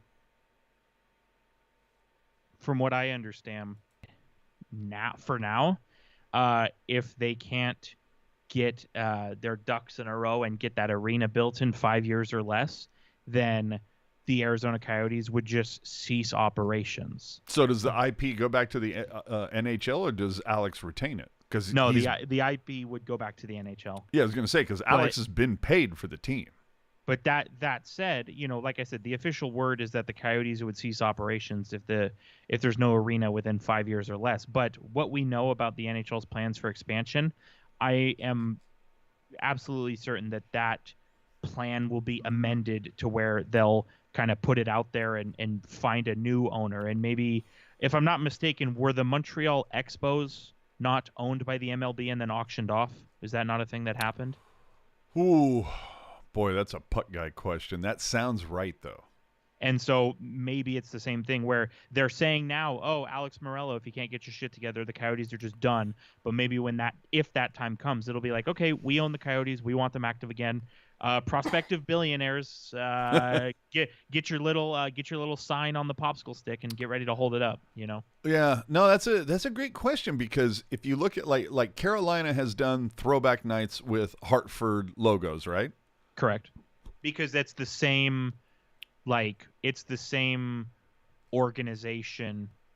It's for lack of a better term, it's the same company. Do you know what I mean? Yeah. I've never seen the Washington Nationals be like, "Hey, let's throw it back to Montreal." But yeah, it's totally different. So I get it. And part of that is because so when you see Winnipeg move to Arizona and Atlanta move to Winnipeg and Quebec move to Colorado, all these examples, Minnesota move, or actually no, that's a bad example, but you see all these things, it's usually the current owner selling to a new owner. Mm-hmm. Whereas when the Whalers moved to the Hurricanes, the owner was the same. So there was nobody to sell the IP to, if that makes sense. Yeah, absolutely. I do want to ask, though, how tone deaf is the social media admin over there? God. Oh, dude. What did they post? It said, dude, on the 18th. It was literally yesterday. They put, hey, see you all next on June 27th. # Yotes forever. And then, of course, this post has been deleted. Dude, some of the shit that the Coyotes social media put out on Twitter it was certainly a choice. Whew. All right. The NHL draft lottery is evidently going to take place on May 6th or 7th. We don't have an official date, right? The only thing that's official is that it's one of those 2 days. Yeah, see, I don't get that, because what I read, it said depending on the first round playoff schedule, and I'm like, well, it's been released. What the fuck are we waiting on? But either way, those days are on either Monday or Tuesday, May 6th, May 7th, and you can bet your ass that Teal Town, USA is going to be live during that whole kit and caboodle. So make sure you tune in for that, because, I mean, good God. Dude, that might be the biggest live stream we ever have. Dude. The anticipation, it's huge. Salt City bitch pigeons. Are you there? Would you be down for that?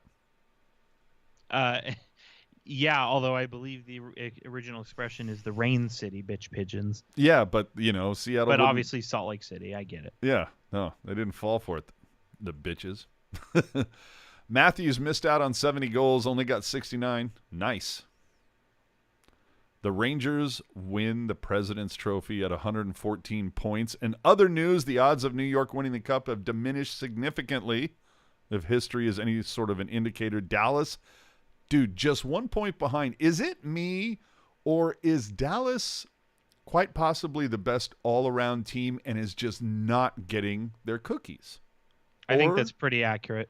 Okay, so it's not that people, that, they're not as good as their record. No, I feel it's the opposite. I think they're a really solid all-around team that people just don't want to buy into. Well, and I think that's a product of playing in the Central Division, which has the other really good Western Conference teams in it, right?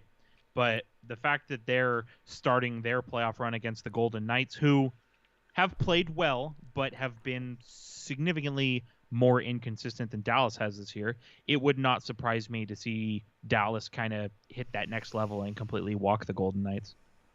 Oh, God, would I love that. All right, let's start to segue into playoffs then. The Capitals ended up taking the Western. I see WC, I automatically think Western Conference. They take the wild card second slot, fending off Detroit while both Pittsburgh and Philly shit the bed.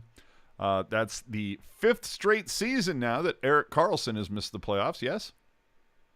Yeah, that tracks. All right. Think he stays in Pittsburgh for the final 3 years of his deal? I'm gonna say no. It's too early to say for me. I can't commit to that. Oh, see, I can totally commit to that. I think he gets the fuck out of there because EK65 loves himself some EK65, and he wants that EK65 to have a cup. And I think, honestly, he thought this would be the season that it was most likely to happen. I wouldn't be surprised if EK65 is on another team in October. I wouldn't bet on it. I just wouldn't be surprised by it.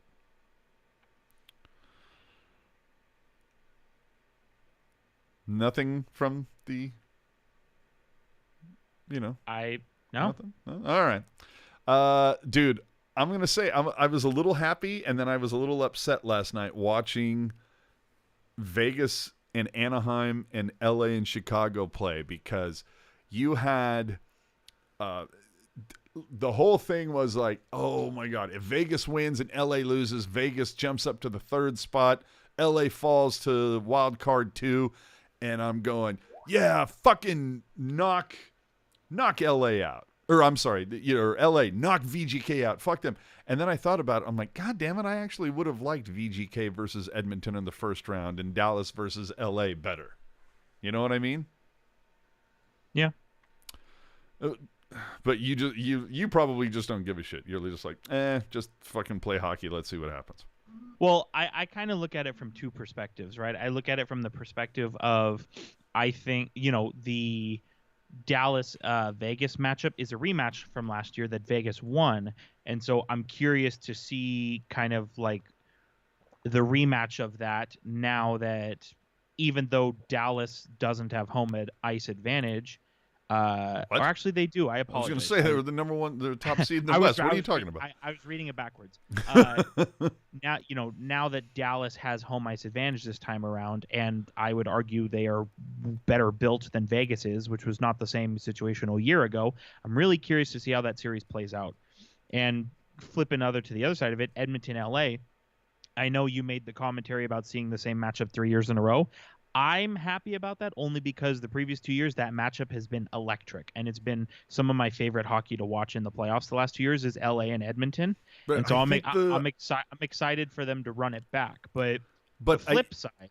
Well, let me just say though. Yeah, go ahead. One of the fun things, at least for us as Sharks fans, I think one of the things that made that matchup a little bit electric was Woodcroft versus McClellan, and now we don't have that. I wouldn't agree with that. As a Sharks fan, I'm looking for something. I understand that. But, all right, go ahead. But also, to your point about wanting to see Vegas and Edmonton in the first round, I get what you're saying. Mm-hmm. But if I can butter your toast here for a second. Oh, dude, do it. Edmonton and Vegas not playing in the first round means there's a spicy chance that neither of them make it to the second round. I did not think of that. I like that. I like that. I like it, Picasso. Yeah, dude, what's with your city being bitches about selling tickets outside the TV viewing area? They ain't doing it right now. Yeah, it's the same thing that every other team has tried to do, where Dude, they really want they really want the home ice advantage in the playoffs. Like Tampa Bay did it, Nashville did it. It's such small dick someone else. energy, dude. I definitely agree. It is dumb, but at the same time, there's so many ways around that. Exactly. There's so many ways around it. So why fucking bother? To say that you did everything you could. See, I don't. To me, I just sit there and go, there's so many ways around this. All it does is make you look like you have the yips. Like, give me a break. Like, you're afraid that your hometown fans can't fucking sell it out? Fuck off. Don't like it. No, sir, I don't. All right. Playoffs are here, good sir. Playoffs. Let's get into some bracket shit.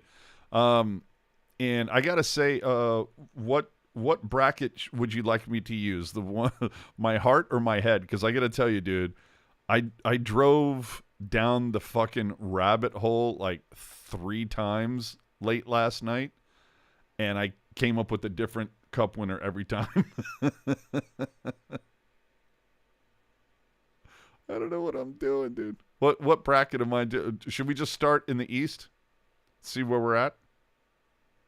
Sure. All right. I'm going to, I guess I'll try to use my head to, without trying to get all emotional about it. I'm going to use the actual bracket. All right. So, Florida versus Tampa. You go ahead. You know what? I'm wondering, do you remember playing this shit last year? And I swear to God, out of all the matchups, we disagreed on 2. Mm-hmm. So where are you at with Florida, Tampa? As much as I hate to do it, I am going to do say it, baby. Florida.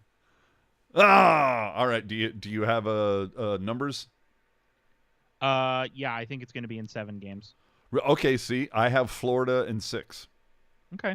I always have a soft spot for Tampa Bay, and they are your sleeping giant. I was going to say, I very famously said they are the sleeping giant, and you should never count them out. But they've been playing playoff hockey since after the All-Star break, and I think they're just unfortunately going to turn into a pumpkin. Oh man. I see my pops is in the chat. What up? Boston versus Toronto. Toronto in 6. I have Toronto in 7. Okay. See, Jesus Christ. Boston is a bit of a boogeyman, but they're not nearly as talented or depth filled as Toronto. Yeah, I get it. Dude, I would tend to agree. The one edge is the goaltending, I will say that. Yes, dude. Swayman and Allmark, I feel you on that. But, dude, I mean, for losing, what was it, Krejci, and who was the other one? Bergeron. Yeah, dude. And they still only missed, taking their division by, a point? Just saying. But we're both on this, our numbers are off by 1, but we're in the same arena. We both have Toronto and Florida advancing. Well, it's not like I said Toronto in 6 and you said Toronto in 4. That would be different. Yeah. All right. Rangers, Caps. I have Rangers in 3. Yeah, I said Rangers in 5. I think. Oh, see, I have Rangers in 4, dude. I'm looking at Capitals, dude. -37 in the goal differential. Yeah, the Capitals suck, but I just think the Ovechkin factor can carry them to a courtesy win. See, I go with you, dude. I've been listening to you for the last 28 weeks saying Capitals. It's still appropriate. Still valid. Yes. All right. Carolina Islanders. I got Carolina in 5. I got the Islanders in 7. Fuck. Okay, so that is the big. All right. Islanders are the sleeping giant of the Metro, I think. All right, Jot, dude. Because, dude, if their goaltending gets dialed in, it's all over. All right, do me a favor. That's the one we got to put a little scratch on. Yeah. Um, are we gonna take it all the way to the Cup from the East, or are we just doing first round?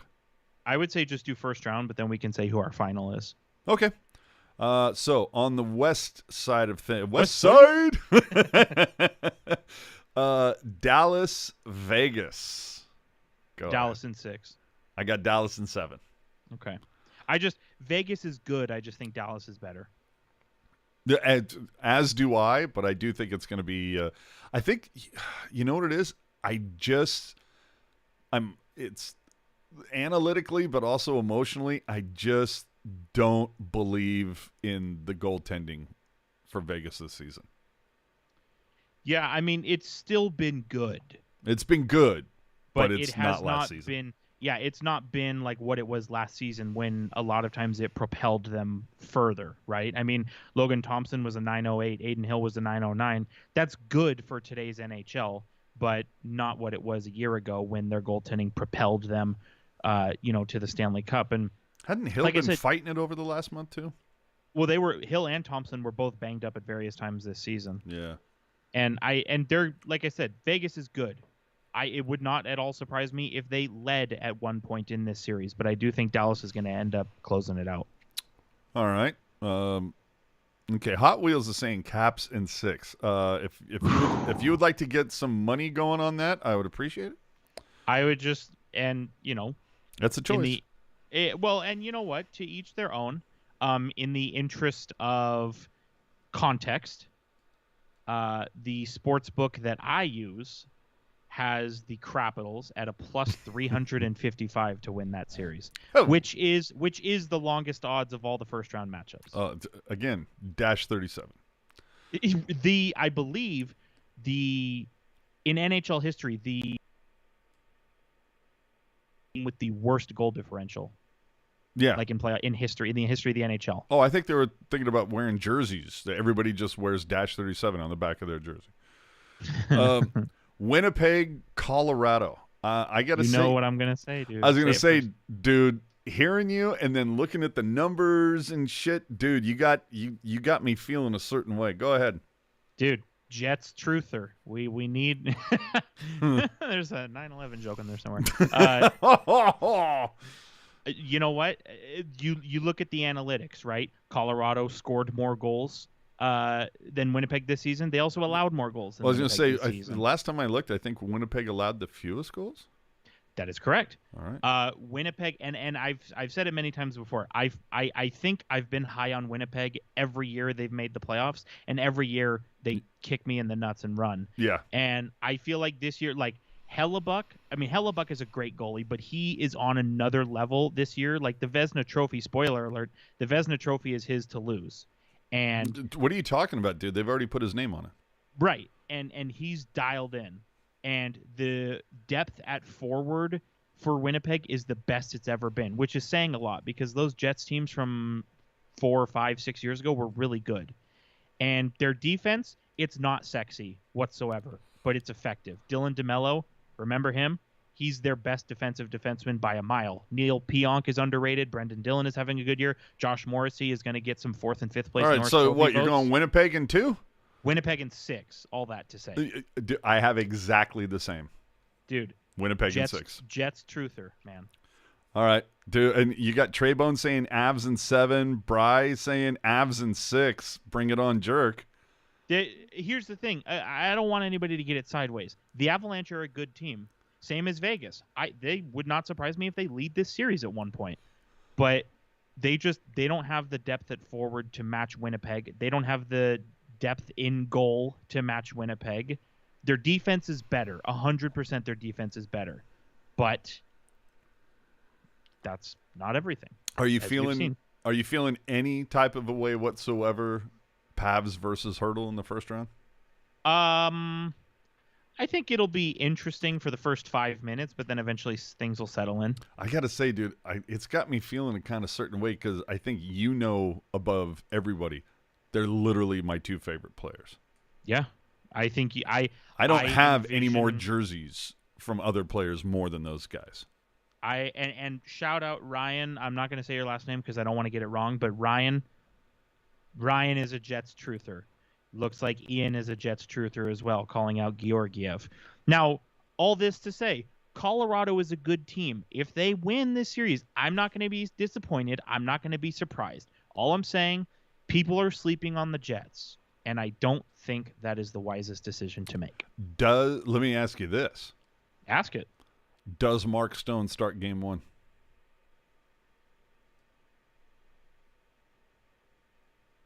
You're gonna have to ask your question again. You dropped off. Oh, I'm sorry. Does Mark Stone start in game 1?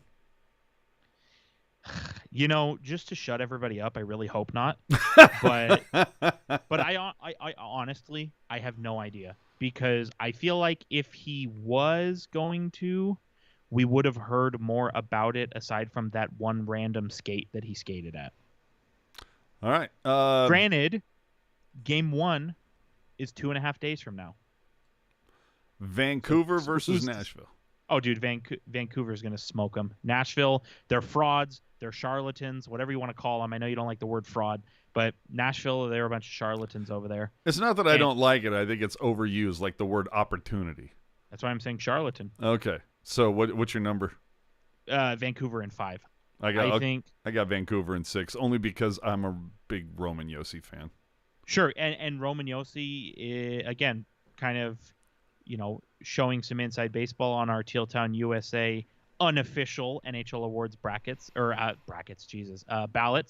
I think I haven't looked yet, but I'm guessing there's going to be some Roman Josi love for both the Norris and the Hart Trophy. Oh, everybody loves a hero. He's great. He's awesome, and I think Nashville's going to get a win. It's the same thing with Ovechkin and the Capitals. That emotional high is going to carry them to a win. I think it's the same thing with Nashville. Nashville, I've given them a lot of shit over the years for being the place where offense and excitement goes to die. That has kind of gone away this year. I give them a lot of props for that. That said, Vancouver has got to wake up at some point, and I really feel like it's going to be, at least in the first round. We can have another conversation when the second round starts if they make it that far. But I feel like Vancouver is just going to have the pedal to the floor. Oh, God. All right, so I got them in 6. Okay. Yeah. I don't know. It's going to be weird. Oilers versus LA. You know what? I have it set up kind of similar to where you have the Capitals. I think LA gets a courtesy win, but the Oilers win in 5. See, and I'm going to take a different approach. Say it. So I do think the Oilers win. As much as I want your Kings to win, anybody who follows me on Twitter knows I'm a big fan of Adrian Kempe. I'm a big fan of Trevor Moore. Like, I want those guys. Kopitar, yeah. Like, I want those players to do really well. See, and I'm a big. I mean, tell me I'm wrong. I really likes me some Turcotte and Byfield. Sure. I like both of those players. I mean, they're not lighting the world on fire, but Byfield had a good season. Yeah, but Turcotte played. I mean, Turcotte was okay this year. Dude, Quentin, I loves me some Quentin, bro. Yeah, and the thing is, I like kind of what LA is all about. The one thing about their rebuild is they've kind of shed that sort of identity of I hate you just by looking at you kind of thing. Sure. And they've got a really kind of thrilling lineup put together. But similar to the way it was in 2022 and 2023, I think Edmonton is just going to get the better of them, and I think it's going to be in 7 games. All right, what's your final? Well, anybody who listened to the podcast a week ago knows my final, and it's Winnipeg Jets over the Florida Panthers. See, I'd forgotten about what we talked about, and I told you I filled out like 3 different brackets where it's like one was heart, one was head, one was like trying to like use analytics, and my analytical one is the one that I'm using now. I have the same matchup, but I have Florida winning. Interesting. Okay. But I also have a bracket that has Dallas beating New York. But again, if you came to me and you said, hey, that's what it's going to be, like, that's not crazy to me. There you go. And I think we've made this point all season. Yeah, it's not Nashville, Washington in the final. But like we've made this point all season where this year's playoffs, I believe, is the widest open it's been in a very long time. Oh, it's funny you say that because I'm very much kind of like, for as much as this season sucked as a Sharks fan, these playoffs have the potential to be redonkulous. Yeah. And there could be, it's weird. I don't really see a major upset in the first round. Except for Washington. Hold on. Okay, now, yes, if Washington was to win, then yeah, you'd be like, holy flying fuck. Yeah. But it seems like if you look at all those matchups, you kind of like, even if the Islanders beat Carolina, even if the Preds beat Vancouver, you could sit there and go, man, I didn't see that coming, but all right. But right. But like the Capitals, that one would have me fucking tilted. And that's the thing where you think back year to year, right? Like every year, whether they actually won or whether they didn't, like every year it seemed like there was one team where it's like, yeah, who knows what'll happen, but this is the team everybody's looking at. Like last year it was Boston. Last year it was Boston. A couple years ago, everybody was like, ooh, maybe the Islanders, or Tampa Bay, like they're not going away just yet. Like every year there was a team that people were looking at. And I feel like this year, like I legitimately believe, with the exception of say it, baby, say it. With the exception of the Capitals, I could see any of these teams win the Stanley Cup and I wouldn't be like, what the fuck happened? Yeah. For me, it's like the Preds and the Caps. Yeah. Everybody else, I'm like, fuck. And then who was it? Blackburn? There was somebody that posted a redo. Their final was a redo of 2011, but they had Vancouver beating Boston, and I'm like, okay, that one might like make me go. I could see it. I could see it, but I'd still be like, really? Like you pick any two of these teams and you're not going to confuse me with the idea of it. Like I feel like in terms of like from the top to bottom, like the parity, it's never been better than it is right now. Like the field has never been wider open than it is right now. Like you have 14 you have 14 legitimate cup contenders. Well, and I think the next 9 weeks are going to be thrilling. Oh, so much fun. But I got to tell you, I'm still a little surprised that I took Toronto over Boston, just because historically, like, it's one of those things where it's like, no, I got to pick against you until you prove me wrong. Yeah, Boston's their boogeyman, 100%. Yeah. But Toronto's the better team, and as long as they don't get fucked in the head, they should be fine. Well, you know what, though? And it kind of reminds me of you with Tampa Bay. Like, those first 2 years that they won the Cup, you were riding Tampa the whole way, and then that third year, you're like, you know what? I have to pump the brakes on Tampa a little. And they still made the final that year. Yeah, it's too funny. All right. So, let's finish off here. Tweet of the week. So, Boston play-by-play tonsil Jack Edwards finally hangs him up. A couple people like Wyszynski gave him some cookies, but I gotta say, dude, if you look at the comments, the overall sentiment was, thank fucking God. If he was any more of a homer, he would have been named Simpson. Yeah. I mean, what's your take on it? Because I gotta tell you, just from watching, when I fly that pirate flag, I gotta say, dude, he's since said some shit that was completely cringe and amazingly homerish. Well, I will say this. I think it's good. It's good that he's retiring, because even somebody who is like peak level annoying, like you never want to cheer somebody getting fired, right?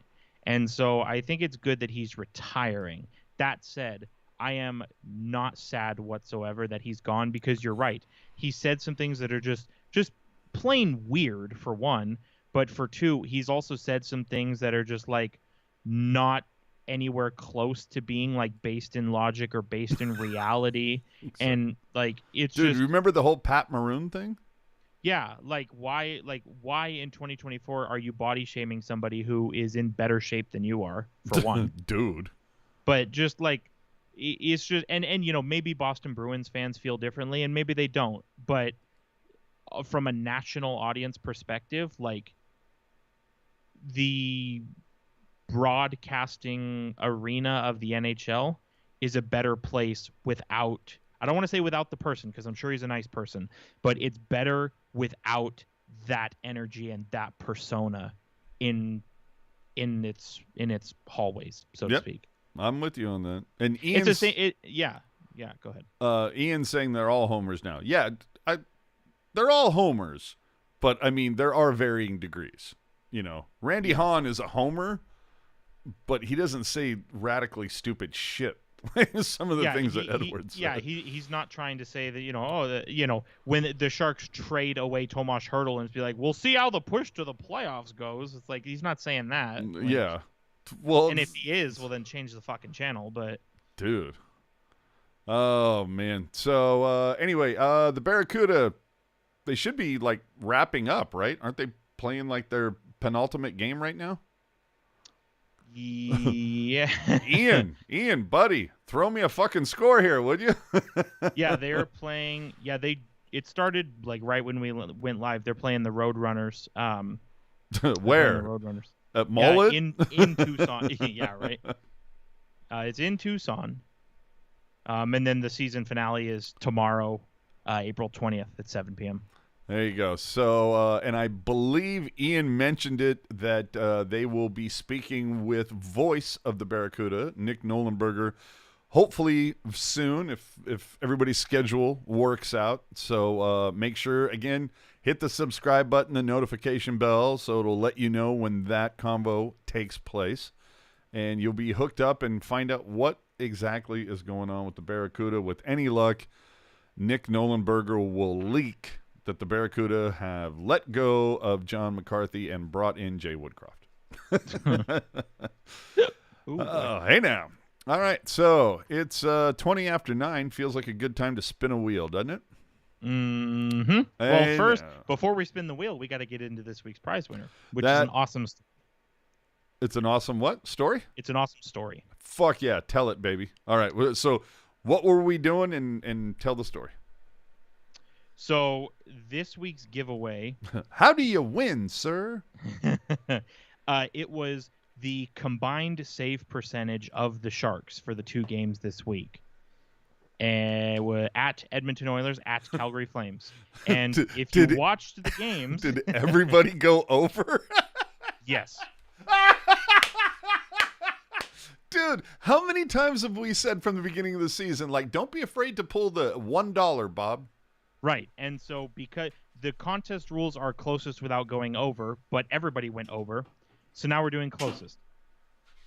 So which I did say that we would do. Correct. So that's so fucking great. I'm not gonna hype it up. So this week's winner, the person who was legitimately closest, is somebody that has already won before. Jimmy. So they unfortunately do not get to claim the final prize of the regular season prizes. Make that make sense? But who it was? But it was Bozosaurus, and so Bozosaurus gets an extra draw. Oh, that's ticket. why you had me throw that in earlier today? Yep. I got it. So Bozosaurus gets an extra ticket for the super draw. So the actual winner, and this is the fun story. So when they emailed me their pick, they said, God, this is gonna be a great story. They said, hey, jerk, the combined save percentage is going to be this. A while back, AJ said that if somebody who won wanted one of the Women at Teal jerseys, they would send that as a prize, or he would send that as a prize. And they said, if I do end up winning, my wife would love one of those. Okay, so and so Guy manifested, and he won. Okay, I have bad news. Oh no, you're gonna ruin his life, aren't you? No. Okay. Well, I shouldn't say bad news. I have ignorant news, Okay. I think is the way to put that. So I have 1, 2, 3, 4, 5. I have 5 boxes that I pre-packed, Okay. all in one shot, and those have different items in there. Like now, if you ask most people, the consistent items have been the Sharks lunchbox, the Hurdle bobblehead, and a Uprising jersey. Mm-hmm. But as we've gotten closer to the end of the season, I've thrown in some little extras here and there. One of the extras that I've thrown in is the Cricket jersey. Another one is the Women of Teal jersey. My point being, and I'm going to do this because I appreciate you coming in and checking in, following the Pucknologists. Jerk, send me over Chiefs info and say, and jot down, this is the guy who wants the Women of Teal. I will, because I've already wrapped up, taped up all of these boxes. They're ready to just have a label thrown on them. I'll go and open each one until I find a Women of Teal jersey box, and then I'll retape it and mark, okay, this one has to go to this person. What a guy you are. Right? Round of applause. Man of the fucking people. Yeah, so big winner, manifested, is Brandon Gilmore. That's our big winner. I don't know if they're in the chat. Oh, shit. They are in the chat. I'm assuming that's Sharks Oregon? Yes, and if I doxed you by accident, I'm sorry, Sharks Oregon.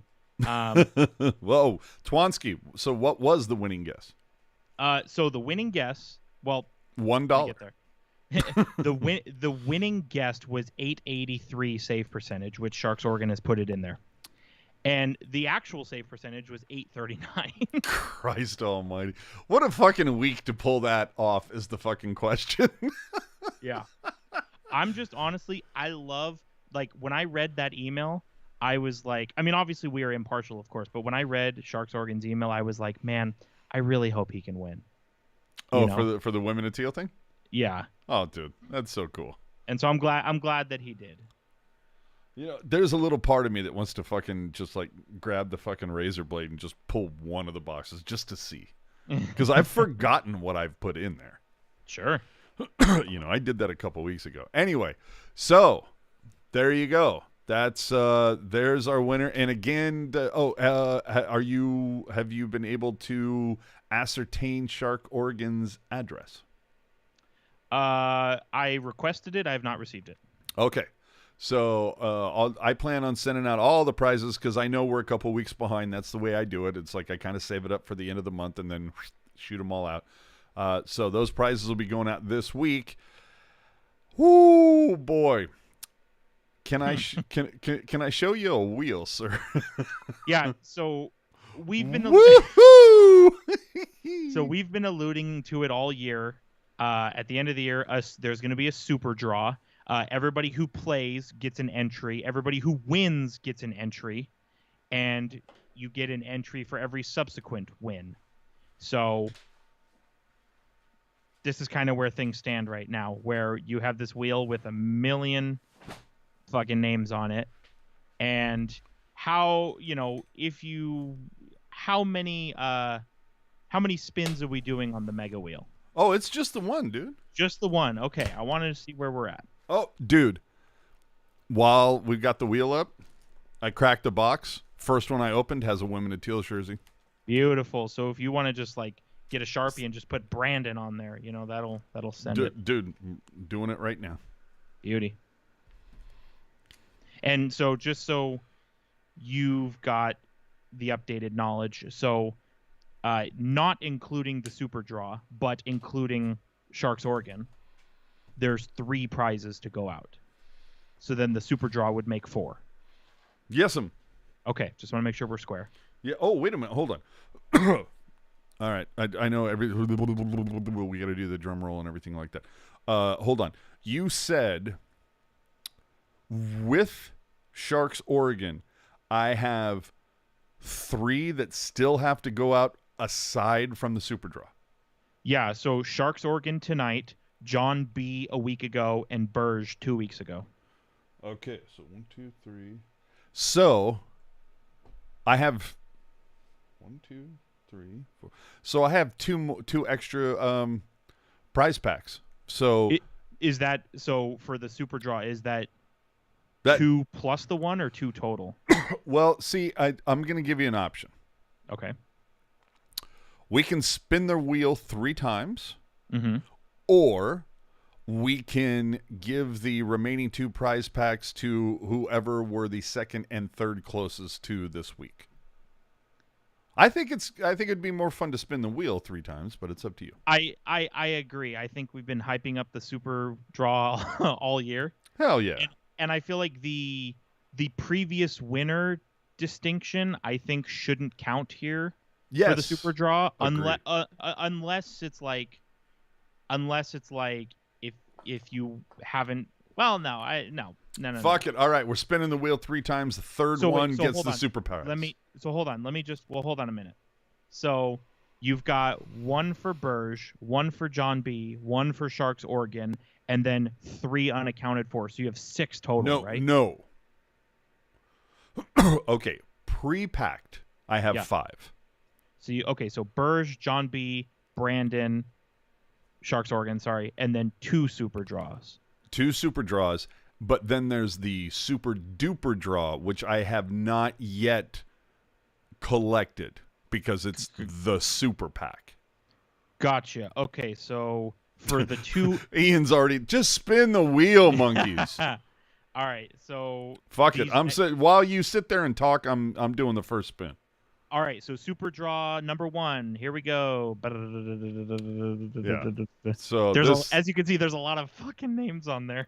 Yeah. So we'll do this for the, this will be for the a regular prize pack.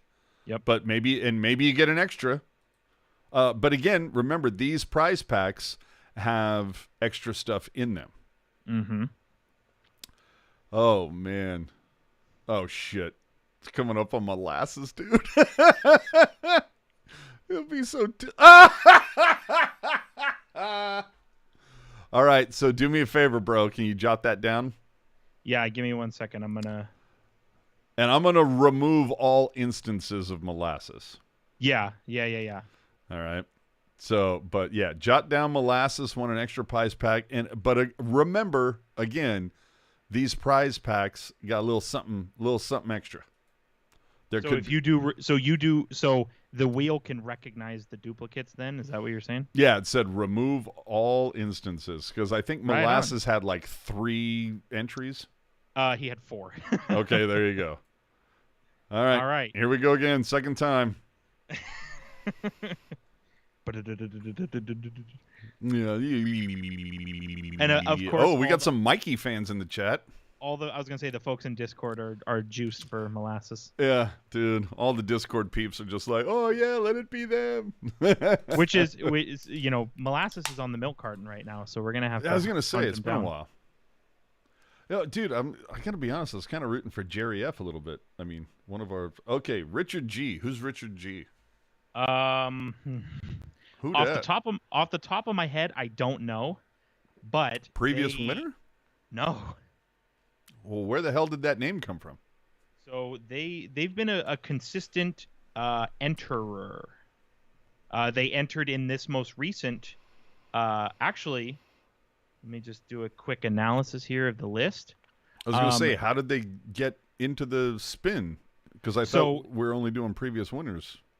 No, it's everybody. Oh, it's anybody who enters, but if you win, if you get an extra win, you get an extra. Okay, got you. Right. So Richard G, they entered into 3 contests this season. The most recent being you lazy bastard. The most recent being the one we just did. All right. So Super Draw prize number 2 has been awarded, and so this one is for the super draw for the super prize. Am I correct? Yeah. And so, do you have Richard G's info then, or you got to reach out? I'll send him a note. Okay. And then finally, this is going to be for the super duper prize. Again, I have no idea what I'm going to put in here, aside from the fact that there will be a Hurdle bobblehead, a Sharks lunchbox, a Uprising jersey. There could be a Martin Jones bobblehead. There could be an Evander Kane bobblehead. There could literally be every towel that was given away during the 2016 playoffs. Hey, now. Including the limited, highly sought after Joe Pavelski towel. Man, that is that is something that I blocked out of my mind. I was gonna say, dude, that towel was going for triple digits on eBay at one point. That's insane. So, letting you know, might even throw in a warm-up puck from the last time Dallas played at San Jose, just in case that's the last time Pavelski ever played there. I'm just saying that we're not sure what's going to be in the super duper box. but it's going to be something. But it's going to be something, and let's find out who it is. Shall we just take a minute and say hi to everyone? Yeah. Anybody want to say hi to? Yeah. Mom, Dad, Stacy, back home, miss you. To milk the crap out of it. And Grandma, take your vitamins. Okay, let's do it. All right. And I feel bad that Eric isn't here for a guy who loves Wheel of Fortune. It's close. All right. Lot of love for Molasses. We're gonna have to get the milk carton out and see if we can find him. Oh, you know what, Molasses. Bro, hold on. Where the fuck's he been? What's going on? He's been. I mean, I don't want to get too into it, but he's been taking a break from the internet. Oh, you know what? As we all should. Trey, I like Trey. You guys don't even know your own rules. Yeah, absolutely. Who is you guys? Yeah, we're just making it up on the fly, baby. What's in the box? All right, here we go for the final spin.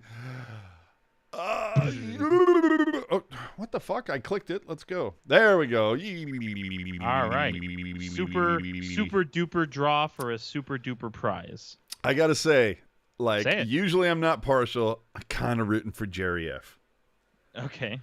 Just because, very consistent dude and will get on the Venmo and super chats.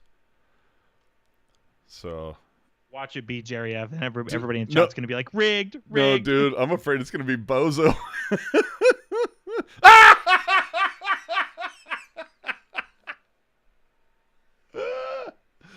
That's too fucking funny. That's awesome. Oh, dude. Oh, my God. So, if it was Uriel, I was going to be like, oh, that's because he talked smack a couple weeks ago towards me for you.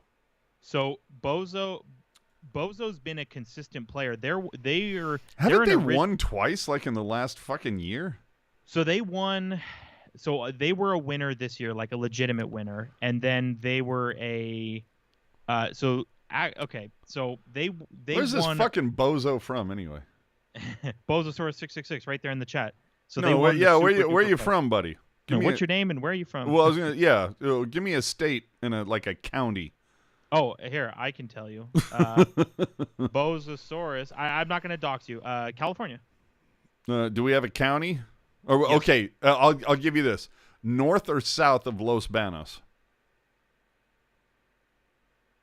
North. All right. Okay, I'm good with that. Let me give you a hint, and I'm not going to dox myself, but dude, he literally put San Jose. Okay, well, I was gonna say the zip code that I last lived in San Jose is the zip code that they are in. Oh shit! You know what, dude? Okay, you know what the super duper prize is going to be? Say it. It's going to be the same box as that everybody else gets. It's just I'm going to personally deliver it. Nobody wants that. That's actually going backwards. All right. So to recap, Molasses won the first prize from the Super Duper Spin. Yes. Richard G won the second prize from the Super Duper Spin. Yes. And then Bozosaurus won the Super Duper prize from the third Super Duper Spin. If it doesn't make sense, that is okay. No, that works for me. All right. So now, including things you have not put together yet, you've got 6 things to put out, and I have 6 addresses on the sheet. Well, Apologies, I've got 5 addresses on the sheet. No, like I said, I got 5 boxes that are all pre-packed here, ready to go. Brandon, you'll see it right here on this. I've written it down here. It says Brandon on here, so your box is segregated from the other 5, or other 4, and the Super Duper box has yet to be put together. And in fact, you know what? I'm going to throw this out there. Bozo. What if no, I'm absolutely serious.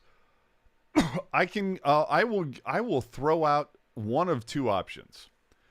I can send you a slightly larger box, maybe a couple more bobbleheads, maybe some towels, maybe blah, blah, blah. But because Bozo is a local and won the Super Duper, if you like the coffee, I'm willing to meet you at Pete's Coffee. I will bring you a box of stuff, and I will take one of the sticks off of my wall, and that will be part of your package. A stick from the equipment. So, you know what? Hold on. Isn't Bozo kind of a little bit of a closet LeBanc fan? Was that them? That I don't know, but they're in the chat. They can tell us. I was going to say, I thought they were a little bit of a LeBanc fan.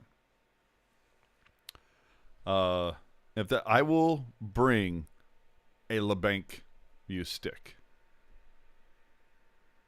So there you go.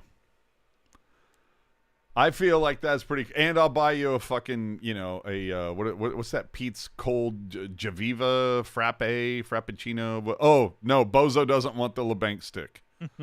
All right, well, I'll have to come up with something else. You know what, Bozo, send Jerk like your 5 favorite Sharks players, and maybe I can come up with something. And if it ends up being something redonkulously big, we'll meet up or what. Okay, now Bozo said not a fan, but I'll take it. All right, either way. All right, Jerk, this is getting out of control. Just forward the contact info. I'll reach out and make the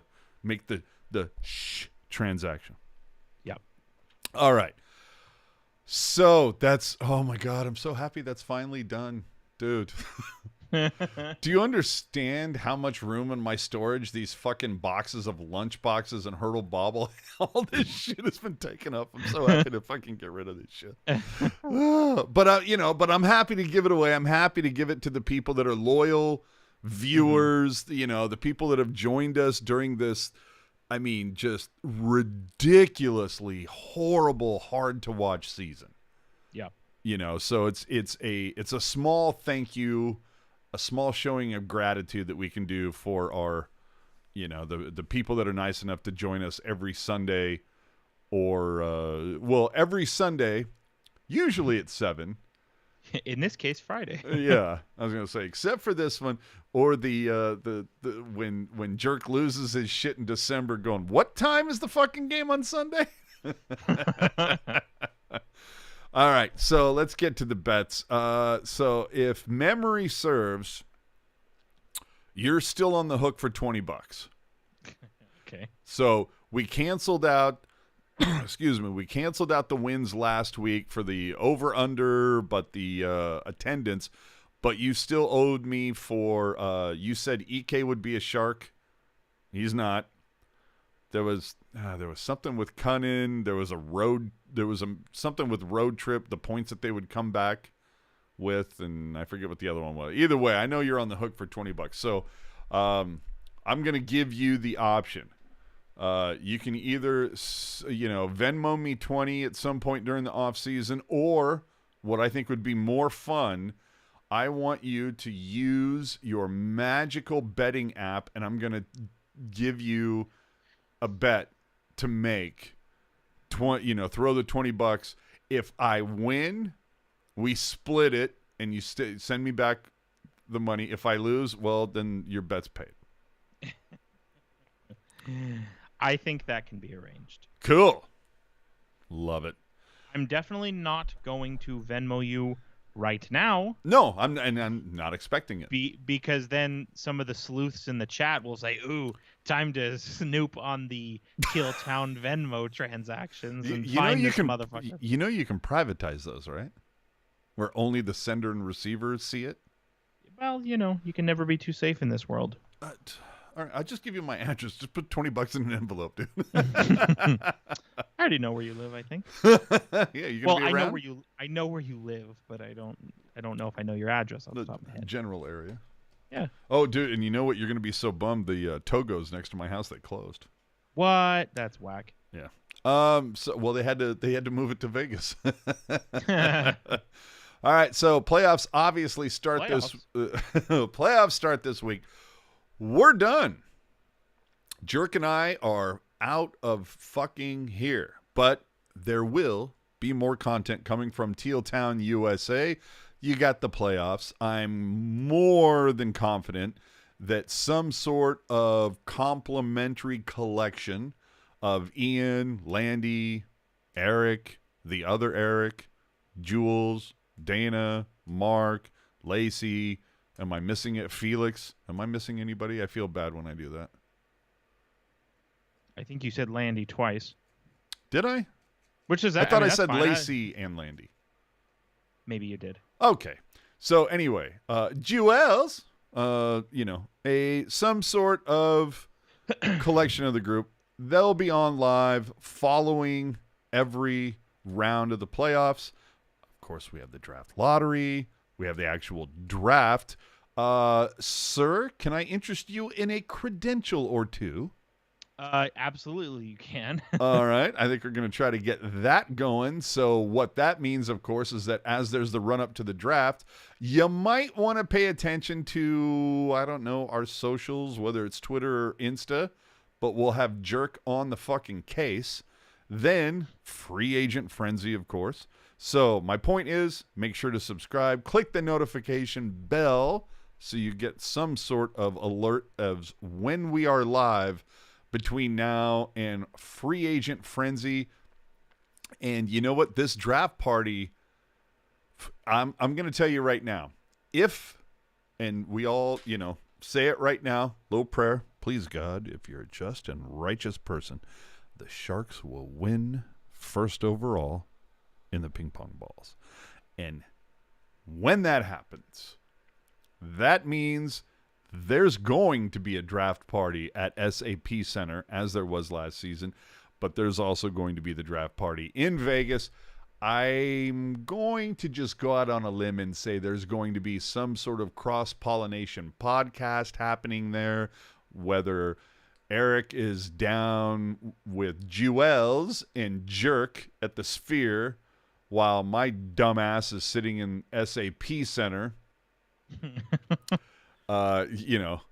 given a little bit of content from there. So there you go. And even Ian saying we are not sure how we're doing the draft because I don't know where everyone will be. So exactly. We don't know what's going on. And we may do a handoff, as Hot Wheels says. 7-hour draft show. It may be the first hour or so. It's Puck Guy, Jerk, and Jewels live from Vegas with me at SAP. And then after, 3 hours of us all giving each other hand jobs because we got access to Celebrini, then we hand it off to somebody else like Mark and Ian who actually know what they're talking about. Could happen. In other words, it could be something awesome. It could. So on Twitter, you can follow him at hockey_jerk. You can follow me at AJ_strong, but please don't bother. Remember to subscribe to our YouTube channel. Leave your take in the comment section of this video. If you are not with us live, you can help keep us commercial-free by using the Super Chat option during these live shows, as a few of you did earlier, and we cannot tell you, Bri and John, how much we appreciate that. Dude, super awesome. Thank you so much. But better yet, you can use Venmo, and Teal Town USA is where we're at.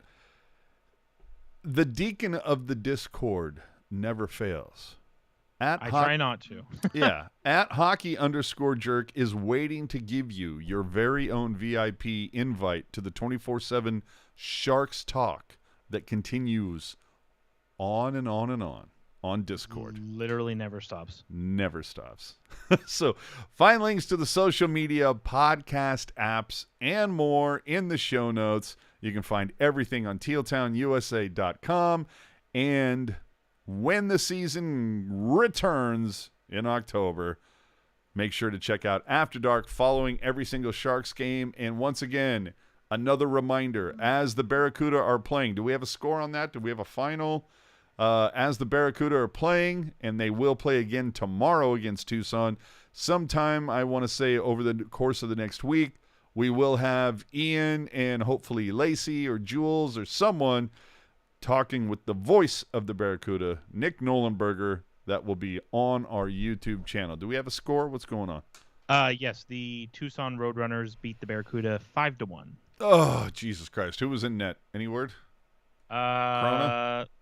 That I'm gonna have to dig a bit deeper on that. I need to know who scored for the Barracuda, and I need to know who was in goal. Oh, that's so sad. So while Jerk digs up that information, I have some final things to say. And look, see, Ian's on top of shit, dude. Corona was in net. Okay, who scored for Barracuda, buddy? Sabrin. Oh, no shit. Good for him. Any key assists? Well, here's the interesting thing. Sabrin's goal gave the Barracuda a 1-0 lead, and then that's so fucking Sharks, dude. Yeah. Whoops. Whoopsies. God, that is so Sharks. All right. Yeah, Chris, we're still going, but we're about to tap out of here. You know what, Chris? When it's your last show, you're allowed to go 3 hours, okay? So, I don't know. I know some people go, well, they're saying it's their last show. They must mean for the season. No. I mean, like, we're done. We are not doing the puck now. When you, like, go on YouTube next October, and you're like, why the fuck? Why don't I see Pucknologists? It's because the Pucknologists will not exist after tonight in this iteration. So I don't know what the future is going to hold. What I do know, this iteration, incarnation, whatever you want to call it, of the Pucknologist is done. Kaput. We've had a great run. I like how the show has evolved over time. Jerk, would you agree with that? That I think it's like, you know, over time it evolved in a decent way. Multiple times it's evolved. Yeah, it could have maybe evolved a little harder. If you want to hear us reminisce about the history, check out show 200. That happened, I don't know, whatever that was, 3 months ago. So what happens now? During the off season, who knows, Jerk and I may come up with a new podcast idea that we get completely amped about. And we're like, like, oh, fuck, what a cool idea. Okay, that's what we got to do now. Or we might really, really like not having to be home on Sunday nights during hockey season. Especially if Jerk is playing, what are you playing, D-League? What are you playing? E-League, which is, so I'm on a Sunday Would you say night... you're elite? If that's what you wanted to hear, then yes. Yeah, so I'm on two teams right now. One of them is E-League, or I'm sorry, one of them is on Sundays and the other one is on Mondays. Hey, now. So, and I'm assuming that Sunday, somehow it's going to have to probably get in the way of doing a podcast every once in a while. It might. Conversely, this current season is slated to be over, I believe, in July. So who's to say? Yeah. So, and we are like Joe Thornton and exploring our options. Fair? Yeah, it might be, it might take us 2 years to say, to announce to everybody that we are in fact retired. I know that I typically spend my football Sundays at a friend's house, hanging out with a bunch of people, having a couple cocktails, maybe throwing down some cash and having some fun. And sometimes I will say that it can be kind of a bummer when I have to fucking tap out at 5 just before the fun late game is about to start and be like, oh no, I got to run home and do a podcast. So that being said, we may just move the Pucknologists to Friday and be done. No, I'm kidding. I will, fair to say, correct me if this is different for you. Say it, baby. Regardless of what happened? I'm not disappearing from the internet. Hold on, you dipped for a second. I heard regardless of, and then that was it. I was taken out. No, regardless of what happens, I'm not disappearing from the internet. I don't know about you. Depends on the platform. Sure. Facebook, goodbye. See ya, idiot. Yeah. Twitter might stay on. Instagram will definitely stay on because that seems to be the least toxic among the holy trilogy. I've kind of lost interest in. I wish there was some kind of model where you could see tweets per year, and I feel like the last two. And I feel like the last 2 or 3 years, my tweets per year has dwindled every year, right? Oh, dude. And a lot of my time and attention has been focused, for people who know me through this medium, a lot of my time and attention has been focused on Discord. But if you know me in my personal life, I'm somewhat of an Instagram guy, sort of. I just do it because it's again the least toxic option. For now. Yeah. I mean, give it time. Oh, sure. If Elon can fuck up Twitter. Anyway. So, back to what I was saying. I like the fact that we aren't going to have to be stuck with, running home to be live Sunday at 7 o'clock. Not to say that we're stuck with Sundays, but I feel like that we've kind of made Sunday nights our own. Maybe, Jerk is like, hey, you have fun over there. And maybe I do a pre-recorded thing that's audio only. I don't go live. Maybe I sell my podcast gear. Would anybody like a, nice Shure 7B and a, desk mount arm? Who knows? I have no idea. In other words, the options are open. Yeah, a lot of options open. All that said, there are a couple people that have helped us out in different ways over our time, and I just want to say eternally grateful to those folks. I can't divulge identities, but they know who they are, and I thank them profusely.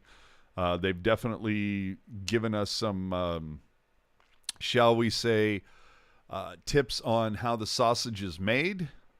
And maybe told us things that they weren't supposed to. Just saying. Then there are others that have what I will charitably call taken inspiration from what we've done. And I don't just mean the Pucknologists, but I mean we have so many receipts. Just in the past week, I've come across a few coincidences, shall we say. And in fact, now that I've said that we're not going to be tied to Sundays at 7, you watch how fast a different Sharks podcast comes out and be like, okay, we're on at 7s on Sunday. Anyway, I initially put, there was a part of me last week, I'm not going to lie, that I'm like, oh man, I just want to burn this fucking thing down. But I plan to call out some certain people, but in all honesty, what's the point? I'm not here to poison the well for anybody else. And honestly, I just don't care enough to remember their names or mention them. But what I will say, I'm very proud of what Jerk and I and for a while there, Rocket deserves the credit.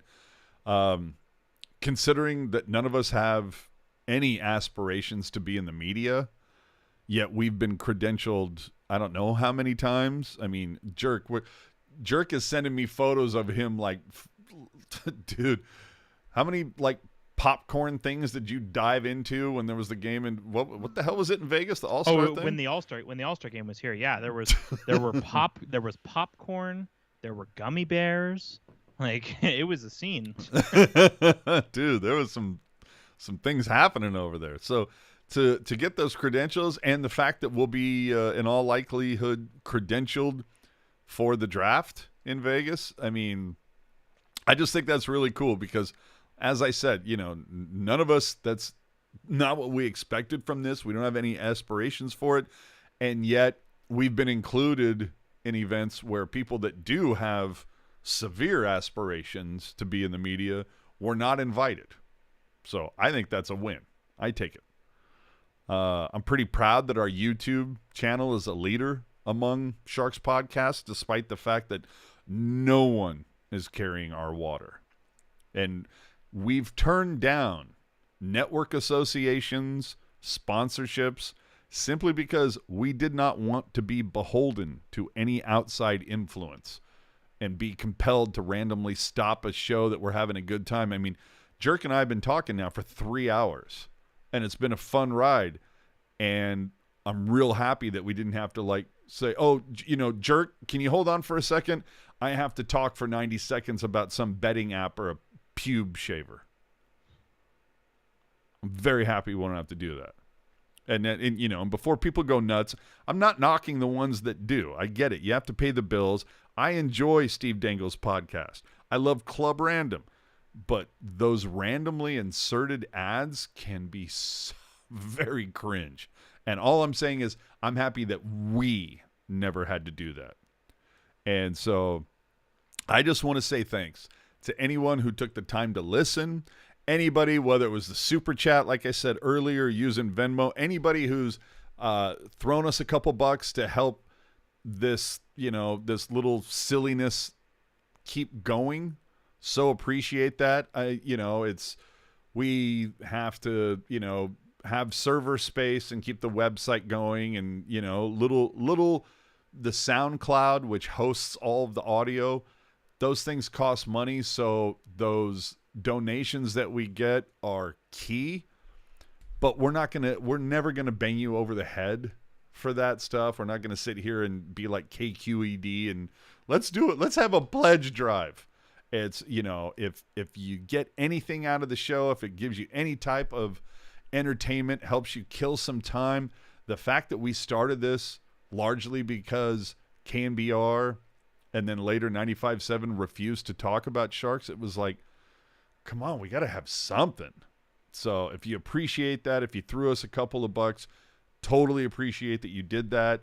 Anyone that took the time to say hi at a game, or even throw, a playful chirp like, AJ, I mean, you're good, but dude, let Jerk get in a word edgewise. I mean, anything like that. Or conversely, I've heard a couple times, like, Jerk, he talks over you all the time. Shut him up once in a while. But anyone that's had a kind word about the podcast and just appreciated having some Sharks talk to listen to, whether you agreed with us or not and thought we were out of our fucking minds, just want to say, appreciate it, man. Totally fucking appreciate it. I will say this. If Pavelski wins the cup, I will do a singular show on my own, and I'm going to be happy as fuck and hammered as hell. Letting you know. If the Sharks don't get the first overall draft pick this season, I may never do a cast again in protest. We'll see what happens. And I'm seeing some great comments here in the chat from Marty. It says, when I started listening to this show, the Sharks were in the Stanley Cup final. It just goes to show you how long we've been jerking off. Oh, it's been a fucking while. Avocado saying, seriously appreciate you guys. Been a highlight of every season. Thank you very much for that. I appreciate that so much. Faulty Synapse saying, thank you all for everything. Thank you for listening and joining us, dude. It is pretty fucking fun, but also very humbling that we have a pretty consistent audience every Sunday night that decides to, spend some time with us, especially during a season like this. Jerk, I feel like you should get in and say something. I famously have hated everybody since I started here.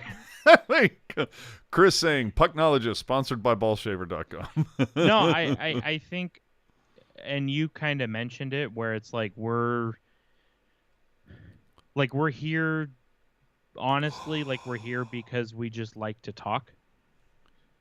And I think a lot of evidence of that is the fact that it's, we are 3 hours and 1 minute into this thing. I think a lot of that is evidenced by the fact that during the COVID shutdown, there were many nights spent on Discord and Periscope and Twitter. Yeah, remember Looking for car Periscope? chases. Just all kinds of we enjoy talking about. I mean, the Sharks, obviously, that's what we've done for the last 7.5 years. But There was a month or two that we're not there yet. but just like talking in general, and obviously the fact that, I mean, I think AJ would agree, like we would have these conversations like if nobody was listening. And so the fact that people are invested enough to listen, it's just really cool. And it's also kind of a weird thing to kind of process, because it's basically like people are parking time on their Friday to listen to somebody that they don't know, to somebodies they don't know, talk. Mm-hmm. And that's cool. And, obviously being, unlike AJ in the sense, like, what AJ looks like. You don't know what I look like. Dude, turn on the cam. Go ahead. But like a lot of, obviously AJ and Puck Guy and all those guys, they get a lot of people stopping them at the tank. Hey, oh my God, love the show. You're awesome. And I don't get that. And I'm okay with that. But I do get a lot of... Hold on, you don't get that people are telling us that we're awesome? No, I got what you were saying. But I do receive a lot of DMs on Twitter. I receive a lot of tagged comments on YouTube. And so despite being hidden in the shadows, people find ways to show their appreciation and just express how they feel about what we do. And Did someone say Game 7? Yeah. Hey, speaking of, the 5-year anniversary of that day is in, what day would that be on? Tuesday this coming week is the 5-year anniversary of that, in case you light a candle or whatever it is you do. Oops. Yeah. The TLDR version is, I'm appreciative of the appreciation and the support and the excitement at what we do, right? Like the fact that you value us to some degree is really cool. Yeah, and Ian saying, yeah, jerk, you need to prove that we are not the same person. I mean, I think you can probably deduce from the voice, but I got to tell you, dude, Chris has my, I don't know, my hackles up. Dude, no more Pucknologists. It should now be Pavsnologist. Coming this fall. Yes, from the creators of Pucknologists. Yes. Oh, man. So, anyway, yeah. I'm not... there were definitely a couple people that reached out there that were very much just kind of like, dude, who are you going to fucking take down next Sunday? Or next Friday. Yeah, I'm not here to take down anybody. Everybody's just... Go ahead, do your thing. I don't care. I'm just here to try to have a good time, talk a little bit of hockey, and I gotta say it was fun. On one hand, it was very much kind of like I'm hanging out end of October, beginning of November. It's still really nice out in Northern California on a Sunday night. Yeah, it's not nice here. Yeah, but it was 89 degrees today. Woo! But I will tell you, it was super duper nice at, October, what was it? October 29th is the first Pucknologist takeover that we had to do. And I was like, fuck, I don't want to go. I'm over at my buddy's house watching football, and I'm like, fuck, I got to fucking bail. God damn it. So, again, we'll see what happens. We don't know. I don't know. One thing that is for sure, After Dark Teal Tin and Glasses, Teal Town Live, All not continues. not going anywhere. Yeah, that's And not going anywhere. and as much as you like AJ and I hope that you feel some comparable kind of way about the folks that do those shows as well. Because I mean, Ian is a reasonable facsimile of hockey. I mean, those guys go like, we go once a week and maybe we go 2 hours, 3 hours, whatever. Those guys are going pretty much every other night, and maybe it's shorter, but it's significantly more. And, After Dark, Teal Town, Live, Pucknologists, however the fuck you want to brand it, we're all in this together. Yeah. Which sounds really cliche and stupid, but needless to say, there will be content. And like I said, I'm not leaving the internet, so we'll see what happens. And again, like I said, if there may be a time, well, let me get to John's comment first before we finally tap out. John, this makes me sad. I will miss this and the camaraderie so much. You've both done such a great job. Again, appreciate that. Thank you. Thank you for recognizing the effort. Because I got to say, this is it doesn't take a village. It just takes me killing half my Sunday is what it does. I asked Jerk. I mean, dude, I'm doing graphics. I'm putting promotions up. I mean, literally, I call you 5 minutes before the show starts. Am I wrong? No. And you're like, what happens when I call you? You're sitting there. Ding, ding, ding, ding, ding, ding, ding, ding, ding, ding. But you know what? You're always ready to fucking talk until I mention something that you don't want to talk about, and then I can't get a hold of you. These are all true things. Am I right? Remains to be seen. I was going to say, see how he's not saying anything? All right. So, again, that's it. If Jerk and I, over the course of this summer, come up with some radical idea, and quite honestly, when we started this, it was us. It was us and Dudes on Hockey. Dudes on Hockey is audio only. I think they would admit that their schedule is inconsistent. They might do two shows over the course of 2 weeks, and then they don't do anything for a month. They're also, I think they would agree, not the most applied when it comes to promoting their show.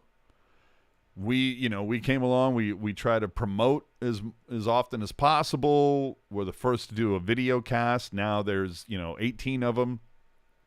Again, a lot of them have similar looks and feels now. So if Jerk and I come up with some radical idea that we can sit there and go, well, this is something that nobody else is doing. This sounds like a fun, original idea that will be all of our own. Then we'll be back in October. Or, and this is probably more likely, our fat asses are going to be like having a beer watching football on a Sunday at 7 o'clock during football season. Final words. We'll see you in 2027. Jesus fucking Christ. Hey, dude, that's the next time the Sharks are going to make the playoffs. At least. You're probably not wrong. And for those of you who still want to interact with me, again, I'm on Twitter. That should be enough. If you want to talk to Jerk, though, Discord. I'm occasionally in the Discord. Has to be a special situation. And you know what? It feels like tonight might be one of those situations. So going to jump on Discord here for a little bit since it is a nice Friday night. And hear from the crew. If you are in the chat right now and would like to join us on Discord, again, hit up hockey_jerk on Twitter. He can hook you in to the Discord server, and I can finally hear what you people sound like when you speak. Have a little back and forth. So this last time for the hockey_jerk man, I am the AJ_strong dude. And as always, if you ever listened, if you ever interacted with us, let me just say, fuck, man.